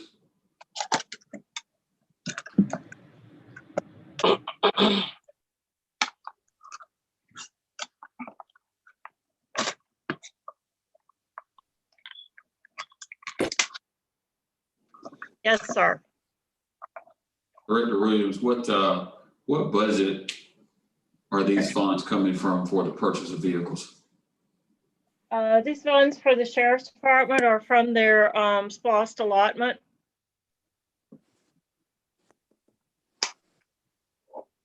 Is that a current SPOS allotment or a previous SPOS allotment? The current phase that we're in, phase 7, sir. Okay. Okay, thank you. Motion to approve. Second. All right, voted. Mr. Clark, Yes. Mr. Franum, Yes, ma'am. Mr. Garrett, Yes, ma'am. okay, Mr. Hassan, Yes, ma'am. Mr. Johnson, Yes, ma'am. Ms. McKnight, Yes, ma'am. Ms. Scott, Yes, ma'am. Mr. Sias, Yes, ma'am. Mr. Bobby Williams, Yes, ma'am. Mr. Dennis Williams. Yes, ma'am. That motion carries unanimously.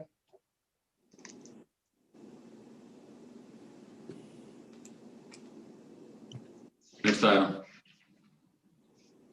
That would be item number 13, discuss code section 304.5 premises identification enforcement. Commissioner John Clark. Commissioner from the 10. Thank you, Mayor. I put this on the agenda purely from a safety aspect of the citizens of the city of Augusta, as well as the first responders. Code 304.3 premise identification for the city of Augusta, I'll paraphrase and make it quick. It says that each building or structure has to have plainly legible and visible from the street or road fronting the property a physical and address so that it can be seen. Now, I'm well aware that GPS, it tells you approximately where your location's at, but how many times have you used GPS and you pulled up to an area and it says your destination on the right? And you look to your right and there's might be a half a dozen buildings there, but no address. So you really don't know which building it is. So if you have plainly visible addresses, as the code enforcement should make you have, first responders will be able to reach the dwelling quickly. They will not get the wrong address by mistake, such as let's put it to, right out there, the sheriff's department. When they go to execute a warrant, sometimes they do get the wrong address, and it ends up not so pretty for the citizens or the sheriff's department. So this is a matter of self-protection as well. So I would like to make a motion to have code enforcement advertise and put out that we're giving the citizens 90 days with which to comply with the code 304.3 premise identification, or they will be subject to a fine to be determined. So that's my motion.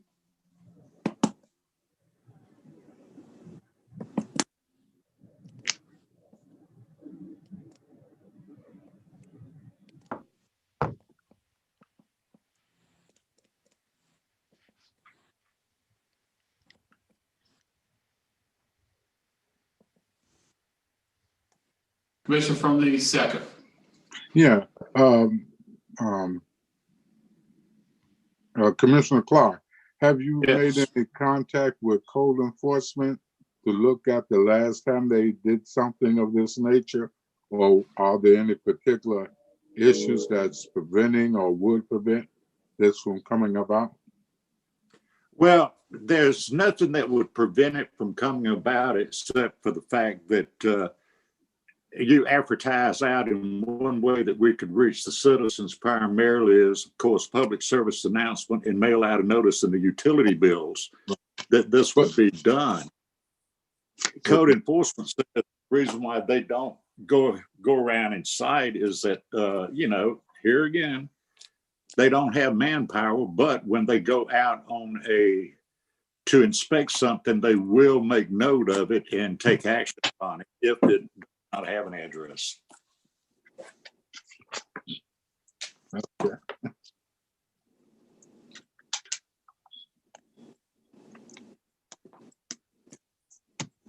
Mr. Mayor.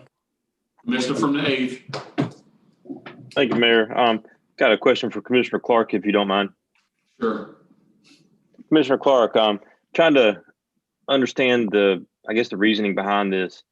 Are you just talking about homes and businesses not having visible addresses on them of where first responders aren't able to find them? Or I'm just trying to see what okay. And is this something that has been a problem? I mean, I haven't received any calls about, from the first responders asking about help in regards to getting buildings that are, easier access or easier visibility as far as addressing. Just trying to understand this a little bit. Okay, wouldn't you rather avoid a problem beforehand than to have to deal with a problem afterwards? Oh, absolutely. Absolutely. Okay, and this is all I'm trying to do. All right. Thank you, Mayor. Administrator Donald. Yes, I just wanted to kind of chime in here. I think definitely quite honorable and thoughtful. The recommendation or the observation by Commissioner Clark. I know that he had the opportunity to have a really quality conversation with Director Sherman, and just to shed light on this issue, the department actually looks at these things on all new construction and enforces that, and code enforcement is more of a complaint-based response to these lack of addresses. But I do believe that what we can do to be proactive is to include some type of notice within utility bills and things of that nature, notifying folks of the requirement. Another thing that we can do is also implement some public service activities in partnership with local radio, our own social media, and others to really educate people on the requirement.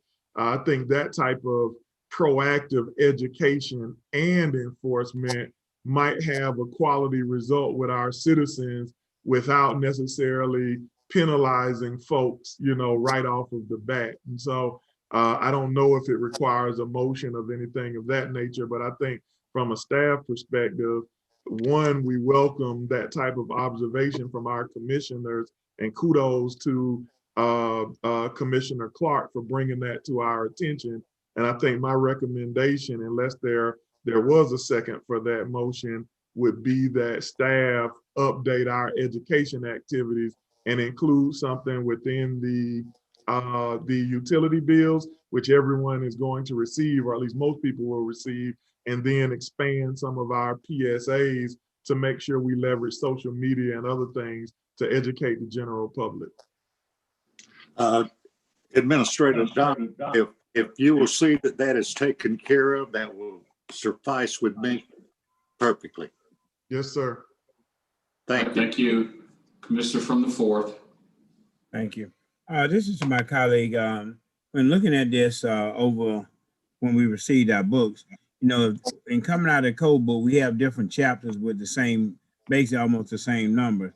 If you can include in the future things like that, could you include a little bit more background information in your submittal to the clerk, so we'd have had a good opportunity to see exactly what you was talking about, rather yes, than I will. Thank you. Thank you. Madam Clerk, I do not remember that motion getting a proper second, so it failed.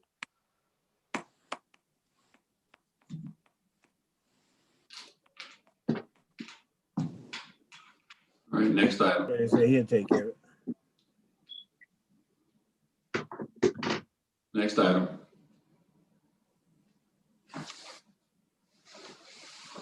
Madam Clerk. Muted. Yep. Guilty. Item 14, discuss a date to return to chamber as a group to conduct city business as commissioners and staff, requested by Commissioners Catherine McKnight and John Clark. Madam Clerk, if you would read for the record 27, I want to take these as companion items. They are related. 27. Okay. Item 27 is an update from Administrator Donald on the COVID-19 Augusta Forward Plan presented on January 19, 2021. Request approval for the telework policy. We'll hear from the commissioner from the 3rd and the 10th, and then the administrator, in that order.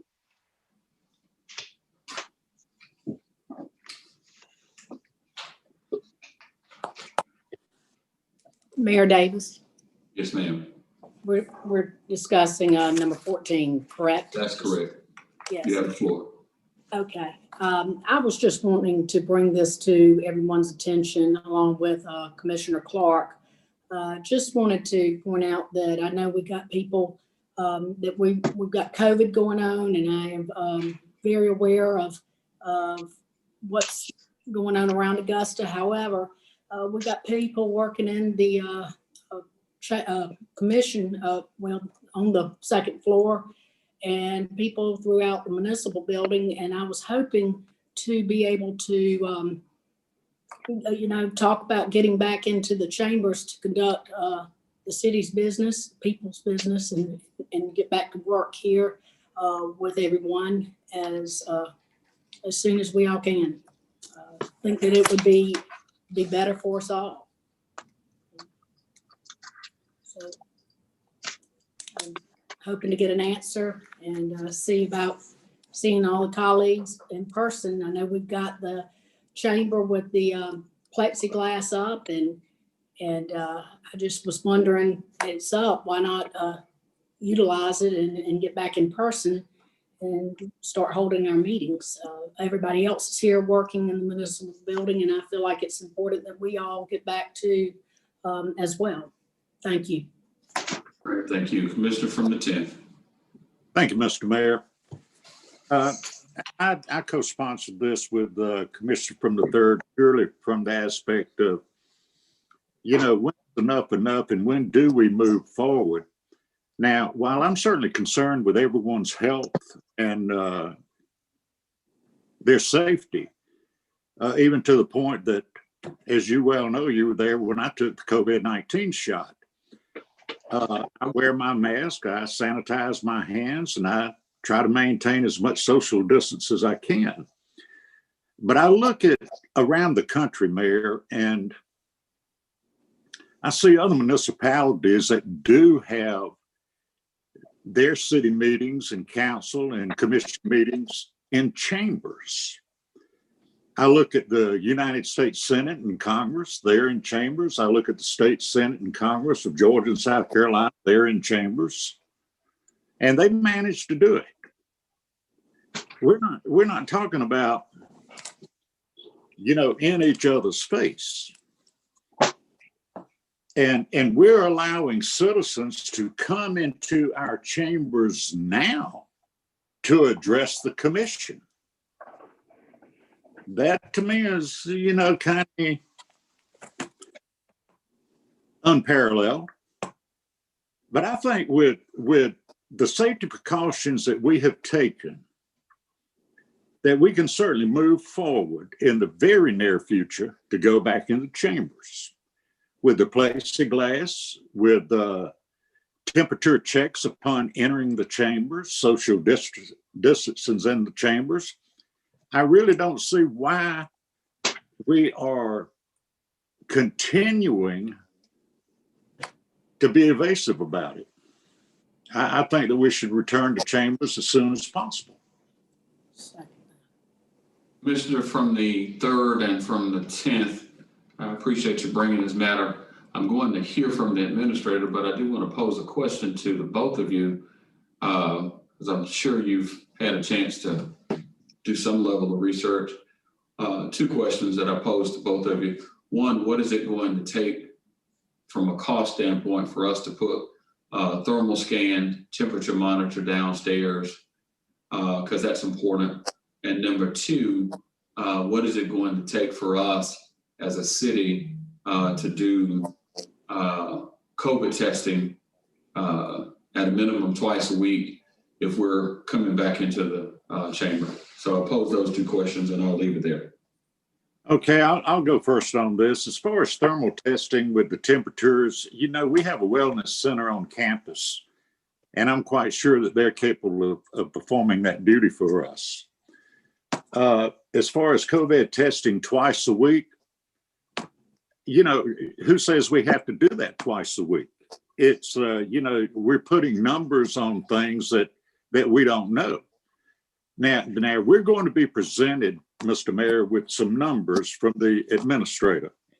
And I respect the administrator as well as yourself, that you do the number comparisons and the tallies and everything. But here's a situation that we run into as far as information with numbers. You can listen to every TV station news broadcast, and one station will have numbers are down. You change the channel, the next broadcast, numbers are up. You read publications, numbers are down, turn the page, numbers are up. So who has the actual factual numbers on this? We don't know. So are we just trying to be overly cautious, overly politically correct? Or should we just kind of try to find an avenue to move forward? All right, I'm going to go to Administrator Donald for his presentation. Administrator Donald. Yes, sir. Thank you, Mayor, and thank you, commissioners and commission as a whole. I know this has been a topic that has had much discussion. So I think first we'll start off that as staff, we always bend to the will of the commission, because you represent, you know, the 200,000 residents and countless businesses that support Augusta. And so in referencing the Augusta Forward Draft Plan, and I want to make sure I stress draft because we have not officially released it yet. It's a work product where there are a variety of considerations, and the data that we provided was just a sneak peek, so you can kind of get an update because again, to date, and I don't know, but prior to me coming, I don't think you received consistent data and information to Commissioner Clark's point. But I think number 3 within that report, which of course is being updated with the data I shared with you earlier today, we only utilize the Augusta specific numbers that we have access to that are fact-based, coming directly from the Department of Health, as well as our real-time numbers related to staff impact. And so very quickly, I would just highlight a couple of things that I would suggest you consider related to a return to chambers. I think number 1, when we look at a return to chamber, the CDC guidelines severely limit the access to the chamber due to the social distancing guidelines that have been communicated by the CDC. The seating in the commission chambers has been reduced from almost 200 seats to approximately 40 seats. So that's one thing. The second thing is that the waiting area and overflow capacity would be reduced from approximately 50 seats to a little more than 20. And so that's one thing, is that the access to the commission chambers would be extremely limited if you include it to do so. And with the combination of staff and commission, it would leave likely around 8 to 10 seats for any public folks. I think that's one thing to know and consider. I think secondly, when you look at, there's one report that came out that I think was really one that I would highlight. I usually don't reference the newspaper, but there was a very timely article today in the Augusta Chronicle that gave a pretty good breakdown of the White House report that didn't just single out Georgia, but it singled out Augusta specifically as an area of high concern, because our numbers actually almost quadruple in new cases, where in the United States, the trend is that 2% of the positivity rate is decreasing by 2%. We're actually going in the opposite direction, where our numbers are increasing. When you look at the impact on staff, though, that is where my concern is, and why I have requested the ability to have a telework policy. Now, I want to make clear, because I think there have been some confusion in the public, it would not change our operating hours. It would not change the service to the public, nor would it change their availability of service. What it really does is allow us to have staggered shifts, allow certain people to telework at certain times, so that we stop the spread within our government. I think over time, what you'll see from those numbers that I provided you when looking at the increase in cases in Richmond County, in November, you had 1,355 cases. In December, that number went up to 3,249. And in January, it was over 4,000. So the increase is fairly dramatic.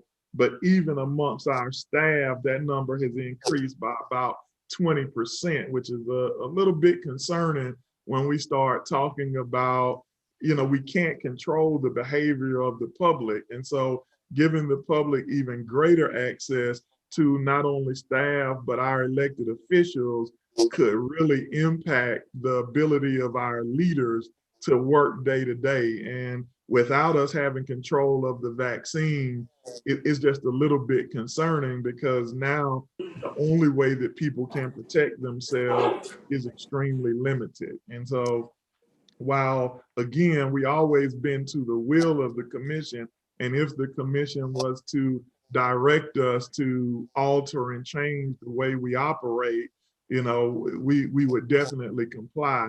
But I did want to share those concerns, because the numbers would say, or the numbers that we control and are certain they're fact-based, would kind of allude to not actually moving back into the commission chambers at this time. All right, I'm going to go to the commissioner from the 8th, then the commissioner from the 4th. Thank you, Mayor. I have just a couple of questions just for conversation purposes. hopefully the administrator can help out with some of these, and anybody else who wants to chime in as well. I definitely think that we are much more productive in person. Even in just normal business practices, it's always better to be in person to be able to, have these conversations that we're having. But I, as well as others on the commission, are concerned. I mean, I have a wife that's going to be giving birth in about 7 weeks or so to a new baby. So I'm definitely very cautious when it comes to exposure and where we go. But I do want to try to get a plan put in place of getting back to where we're able to meet in person.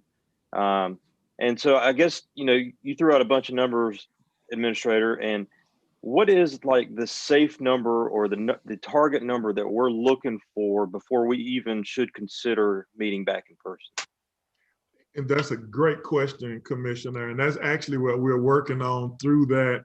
When we present a final version of that Augusta Forward Plan, it would include that. The normal time frame that is being recommended is 2 consecutive weeks of decreased positive cases.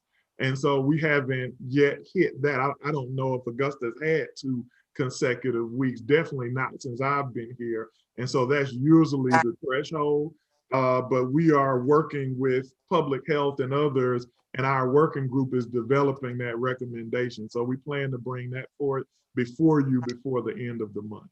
But I think the general guideline is 2 consecutive weeks of a decrease in positive cases. And you mentioned earlier about the exposure to the public, trying to prevent the amount of people that are coming in the building. Is the public being limited when they're coming into the municipal building now to conduct business? So they're not. And I think in lieu of limiting the public, I think we limit access. And so that's why we're asking for the telework, because we can already kind of do staggered shifts. So an example would be if you had 20 people that worked in a call center and they were all in the same place, but they had the ability to telework, you would likely have all 20 of those people working, but you might have 7 within the center, and then the rest of those folks working from home, and then you switch it the next day. So it would just give us that type of flexibility, so that if somebody came in and those 7 were exposed, you didn't remove everyone out. And so that's kind of what we're looking at. So I think lots of businesses are doing that now. And I think it's working to a certain extent. I guess my question about the public was just, in regards to limiting the public, I know that if we do meet back in chambers, that the public has to be involved to a certain extent. But, I think something as part of this Augusta Forward proposal that you're making, if the public is going to, those in the public that are going to come to the chambers to either observe or participate in our meetings, say for instance, my church, if we have the nursery open or whatever, but just not everybody is able to take every baby into the nursery on Sundays. They have to actually register ahead of time. That way, because there's a limited amount of space that, our church leaders have felt is safe inside the nursery. So, if the public's going to come, we set a number of, this is this amount of people that we're going to allow in chambers, and let them register. Or, the mayor was talking about adding thermal scanners just because 10 more people were coming in the building. I'm really hoping that we're already considering adding some sort of temperature scanner. You go to the doctor's office, they meet you at the door, they take your temperature. It's not that big of an expense. We don't have to set up a grandiose contraption. The thermometers are readily available at pharmacies and other medical supply places. So, I just think there's other things that we need to consider as we're making plans, in the next few months about getting back to meeting in person and really doing a much better job conducting business for the people. Sir, you're exactly right. I mean, I would think that you were, one, I think you must have read the draft plan, and 2, I'd imagine you were sitting in on some of these meetings. Your directors have actually made some of those suggestions, and the piece that is missing is how we implement that, and that's what they're working on now. So you're spot on. And I think those considerations not only align, but any that don't, we'll make sure to include those in the consideration. So definitely thank you for that input and guidance. Thank you, Administrator. Thank you, Mayor. Commissioner from the 4th. You're muted, sir. You're correct. My apologies for being muted. For the administrator's plan, what I've heard him say, most of the stuff is already going on. Wherever you go, there are handheld thermal scanners. People, I mean, they're everywhere.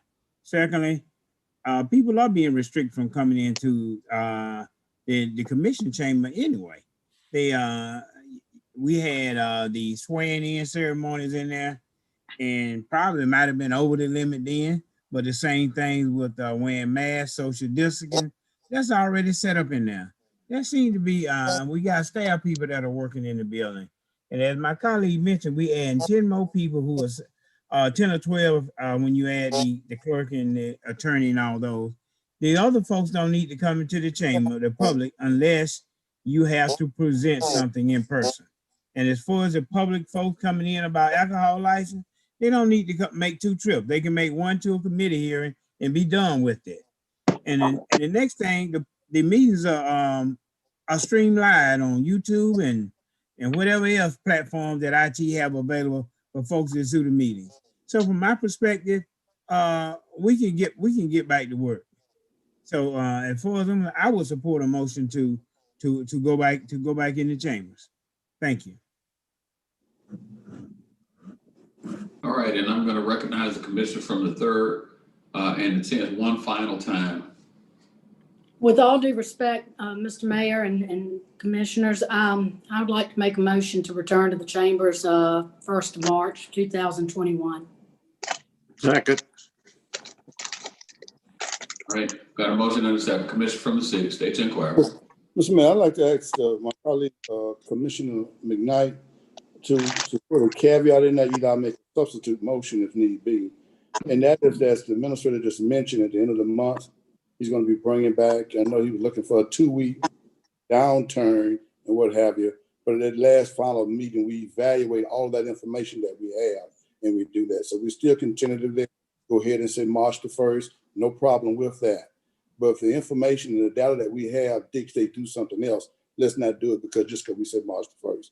That may be a bit much, but just for thought process. So don't need to be into the motion. It's just for a thought process then. That we look back at, look at the data that the administrator can bring to the end of the month. And if it's favorable and moving in the direction, even if it's just steady, then we do just that. But if it's moving in a wrong direction, then we vote to reconsider that. That's just the thought process on that. Do I need to make a substitute motion to do that? Let me make a substitute. Yeah, I make a substitute. I concur with March 1st. However, at the end of the month, the administrator brings back the most recent data, and we make a decision that if the data support March the 1st, if it does not, we wait till the data equates that it's safe for us to go return to the chambers. And hold on a minute, Commissioner. Hold on a minute. Chair recognizes Commissioner from the 7th. Thank you, Mr. Mayor. I agree, Commissioner Son, where you're going. I just think it gets a little murky with when is the administrator going to come to us? So I'll make a substitute motion that the administrator brings us back an update in 30 days and we evaluate where we are. Because I think if we sit here and agree to the March 1st and then, a week before, are we going to say we're not going back a few days before? It just gets murky in my mind. So I would like just the recommendation of the administrator to come back in 30 days and give us an update of where we are. Second.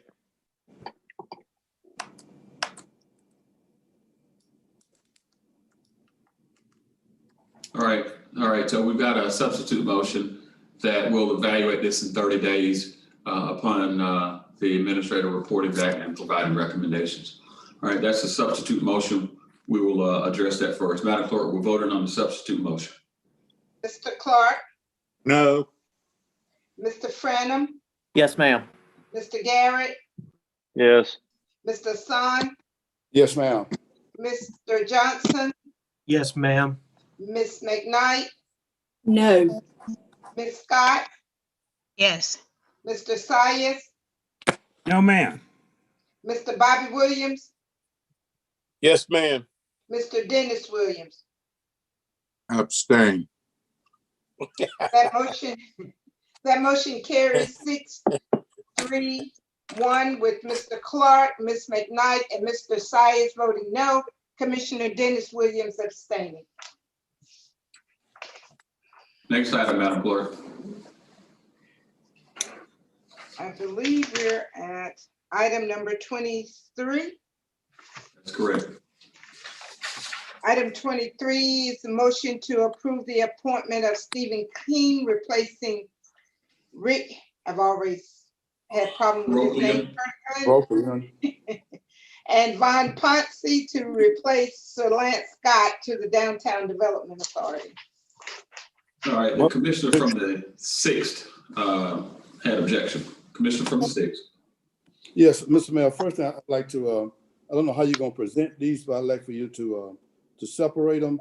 But also, this is a commission appointment, you know, and that doesn't mean anybody can put it on there, but I want to make sure everybody know that is a commission appointment. So as we vote on these, we vote on them separately and not as a joint. Yeah, All right, commissioner from the 10th. Okay, that's fine, Mr. Mayor. We can separate them.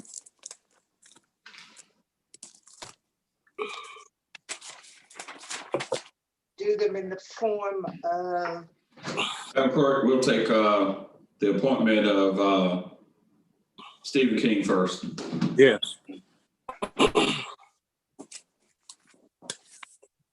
Okay.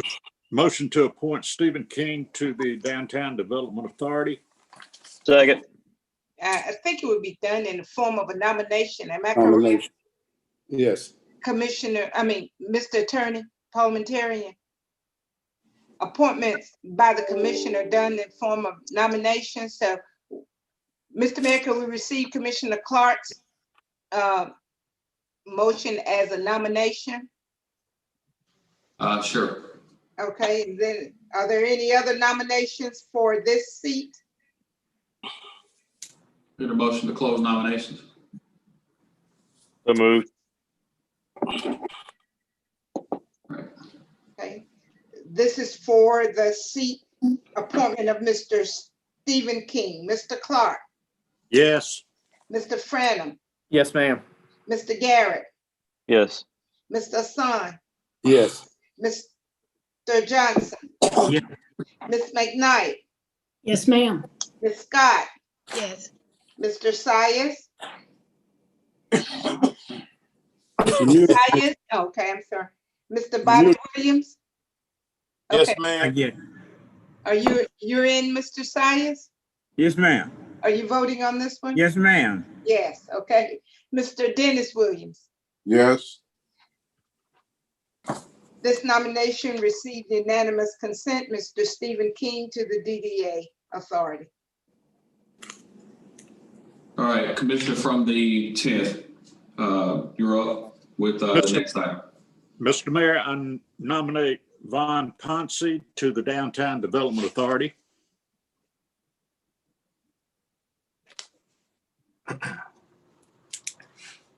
Hey, Mr. Clark. Yes. Oh, I'm sorry. no, Mr. continue. Okay, Mr. Franum, Yes, ma'am. Mr. Garrett. Mr. Garrett, he's muted. Yes. Okay. Mr. Hassan, No, ma'am. Mr. Johnson, No, ma'am. Ms. McKnight, Abstain. Oh, yes, ma'am. Excuse me. Yes, ma'am. I'm looking at the wrong one. Yes, ma'am. Ms. Scott, No. Mr. Sias, No, ma'am. Mr. Bobby Williams, No, ma'am. Mr. Dennis Williams. No. That motion fails 4-6 with Mr. Sun, Mr. Johnson, Ms. Scott, Mr. Sias, Mr. Bobby Williams, and Mr. Dennis Williams voting no.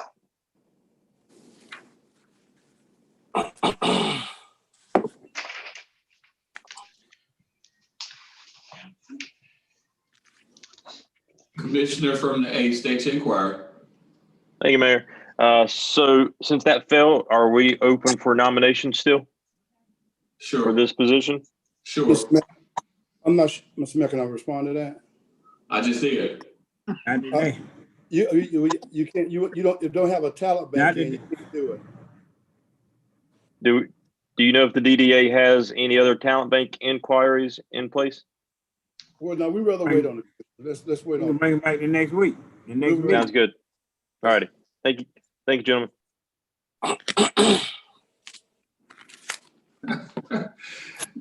Madam Clerk, next item.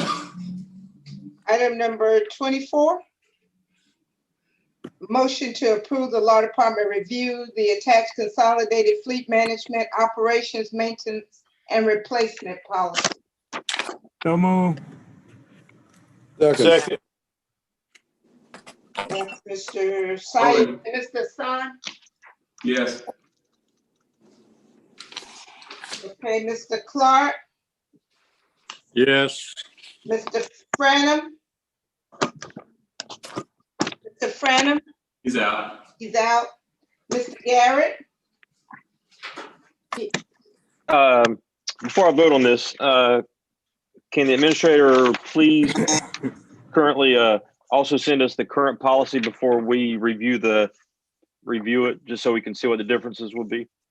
I mean, I want to support this, but I just want to make sure that we have something to compare. Yes. Thank you. Marion Williams. Hey, I resemble that remark. Okay, everybody hold. You All right, resemble continue, that Madam Clerk. remark. Madam Clerk, continue. okay, I was waiting if Mr. Garrett, he had a question before he voted. How is he voting? Yeah. Yes. And so, Yeah, thank and I you. can get, yeah. Administrator Donald, let's finish the vote. Yeah. Thank you. Mr. Son, Yes, ma'am. Mr. Johnson, Yes, ma'am. Ms. McKnight, Yes, ma'am. Ms. Scott, Yes. Mr. Sias, Yes, ma'am. Mr. Bobby Williams, Yes, ma'am. Mr. Dennis Williams. Yes. That motion carries with Mr. Franum out. Administrator Donald. No, I think you handled it, Mayor, because all we have to do is send them both of, it's two policies combined and it will be reviewed. So we'll make sure to get it to them. No issue at all. Thank you. Thank Madam you. Clerk, I believe that's all the business before us. Yeah, okay, number 27, I think we theoretically already went over that with item 14, right, sir? Yes, We did, with the exception that the administrator would like concurrence on the telework policy. Yeah. If there's no objection to the telework policy, we want to make sure that he's able to move forward with that. Okay, so you want to vote on that? I do. Okay, item 27 is update from Administrator Donald on COVID-19 Augusta Forward Plan presented on January 19, 2021. Request approval for the telework policy. So move. Second. Voted. Mr. Dennis Williams, Mr. Hassan for approval. I'm alive. Okay, Mr. Clark, No. Mr. Franum, he's out. Mr. Garrett, Yes. Mr. Hassan, Yes, ma'am. Mr. Johnson, Yes, ma'am. Ms. McKnight, No, ma'am. Ms. Scott, Yes. Mr. Sias, Yes, ma'am. Mr. Bobby Williams, Yes, ma'am. Mr. Dennis Williams. Yes, ma'am. That motion carries with Mr. Clark and Ms. McKnight voting no, Mr. Franum out. On a personal privilege, Mr. Mayor. Hold on a minute, Commissioner. Madam Clerk, we were about to move a little too fast. The commissioner from the 4th had questions about items 18 and 19. Thank you. Come on now, good gracious. So they were not on the consent agenda. Mayor Pro Tem, I think you're gonna have to do a little bit more. You have to do a little bit more work next week. What? I tried. You ain't got to be laughing, Saya. Look at who talking about You ain't gonna that. let me live that one down, is you? I think you talking about scoring touchdowns. I think we had 10-yard line on this one. No, All Mr. right. Mayor, and wonder what we scoring for. Hit the wrong end of the field. We stand Mayor, I corrected. have All right, no, Madam Clerk, items 18 and 19. Okay, I have well, no problem with us taking those as companion items. okay. For the record, item 18 is to approve a service contract with Cranston Engineering to provide services related to FERC license in the amount of $527,494. Item 19 is a bid award to A&S Engineering LLC for professional services to design a water line replacement in the amount of $358,875. Commissioner from the fourth. Thank you, sir. On item 18 and 19, my concern is if you compare that to item 20, there's a huge difference in the design work that's kind of similar, but it may not be similar at all. But in my view, it was kind of similar. These are the same firms that we've been using for a minute. And my concern is it a little overpriced? I don't want to hold that up. I'm gonna make a motion to approve it, but I do want the administrator to set up an appointment with me. I want to go in and take a look at that over in the utilities department or wherever they're at with these two bids. I looked at all the pictures and all the work that one of the things is doing and compared to the other one. So I have a concern about the legacy companies and the price, and I make a motion to approve. Second. But I want that appointment to get an in-house look. Voting. Mr. Donald. Mr. Clark is out. Mr. Franum's out. Jackson, no. Mr. Garrett. I'm voting yes on this, but I also believe we missed item number 3. Okay. I'm sorry. Mr. Hassan, Yes, ma'am. Mr. Johnson, Yes, ma'am. Ms. McKnight, Yes, ma'am. Ms. Scott, Yes, ma'am. Mr. Sias, Yes, ma'am. Mr. Bobby Williams, Yes, ma'am. Mr. Dennis Williams. Yes. That motion carries with Mr. Clark and Mr. Franum out. Technically, we did not miss number 3. It was on the consent agenda as written and documented. Yeah. Thank you, Mayor. I guess we all missed that because we were all having a discussion about whether it was added to the consent or not. So it's already done, approved? Already done. Thank y'all. Appreciate it. For the record. All right, then, mate, you're a veteran now. You all know better than that. Yeah, all commission district appointments are placed on the consent agenda if otherwise actions is taken. Gotcha. Yeah. All right. We just learned something new, Brandon, Commissioner Garrett. Mr. Mayor, Pro Tem State Inquiry.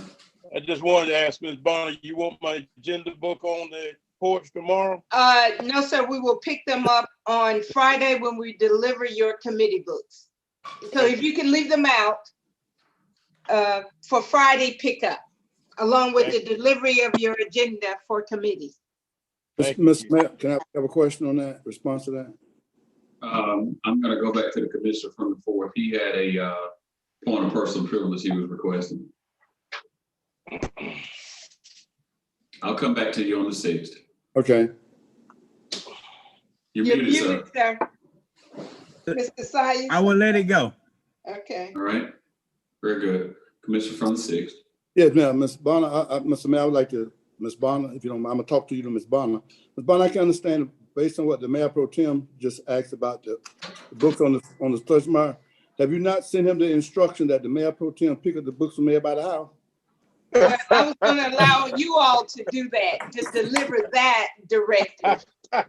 You're gonna have to add some supplements. Don't move.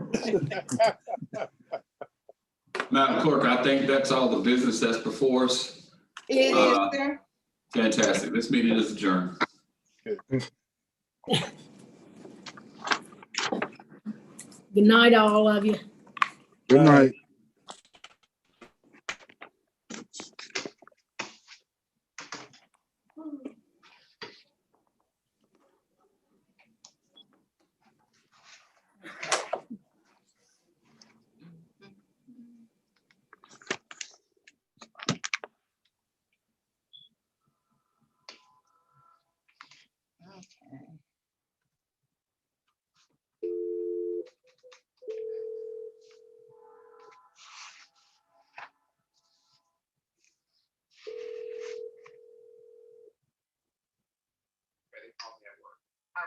right, thank you, sorry. All right, bye-bye. Yes, ma'am. Hey, I'm calling back about this resolution. What you want me to do with this date? I can just write in February 2nd on this resolution.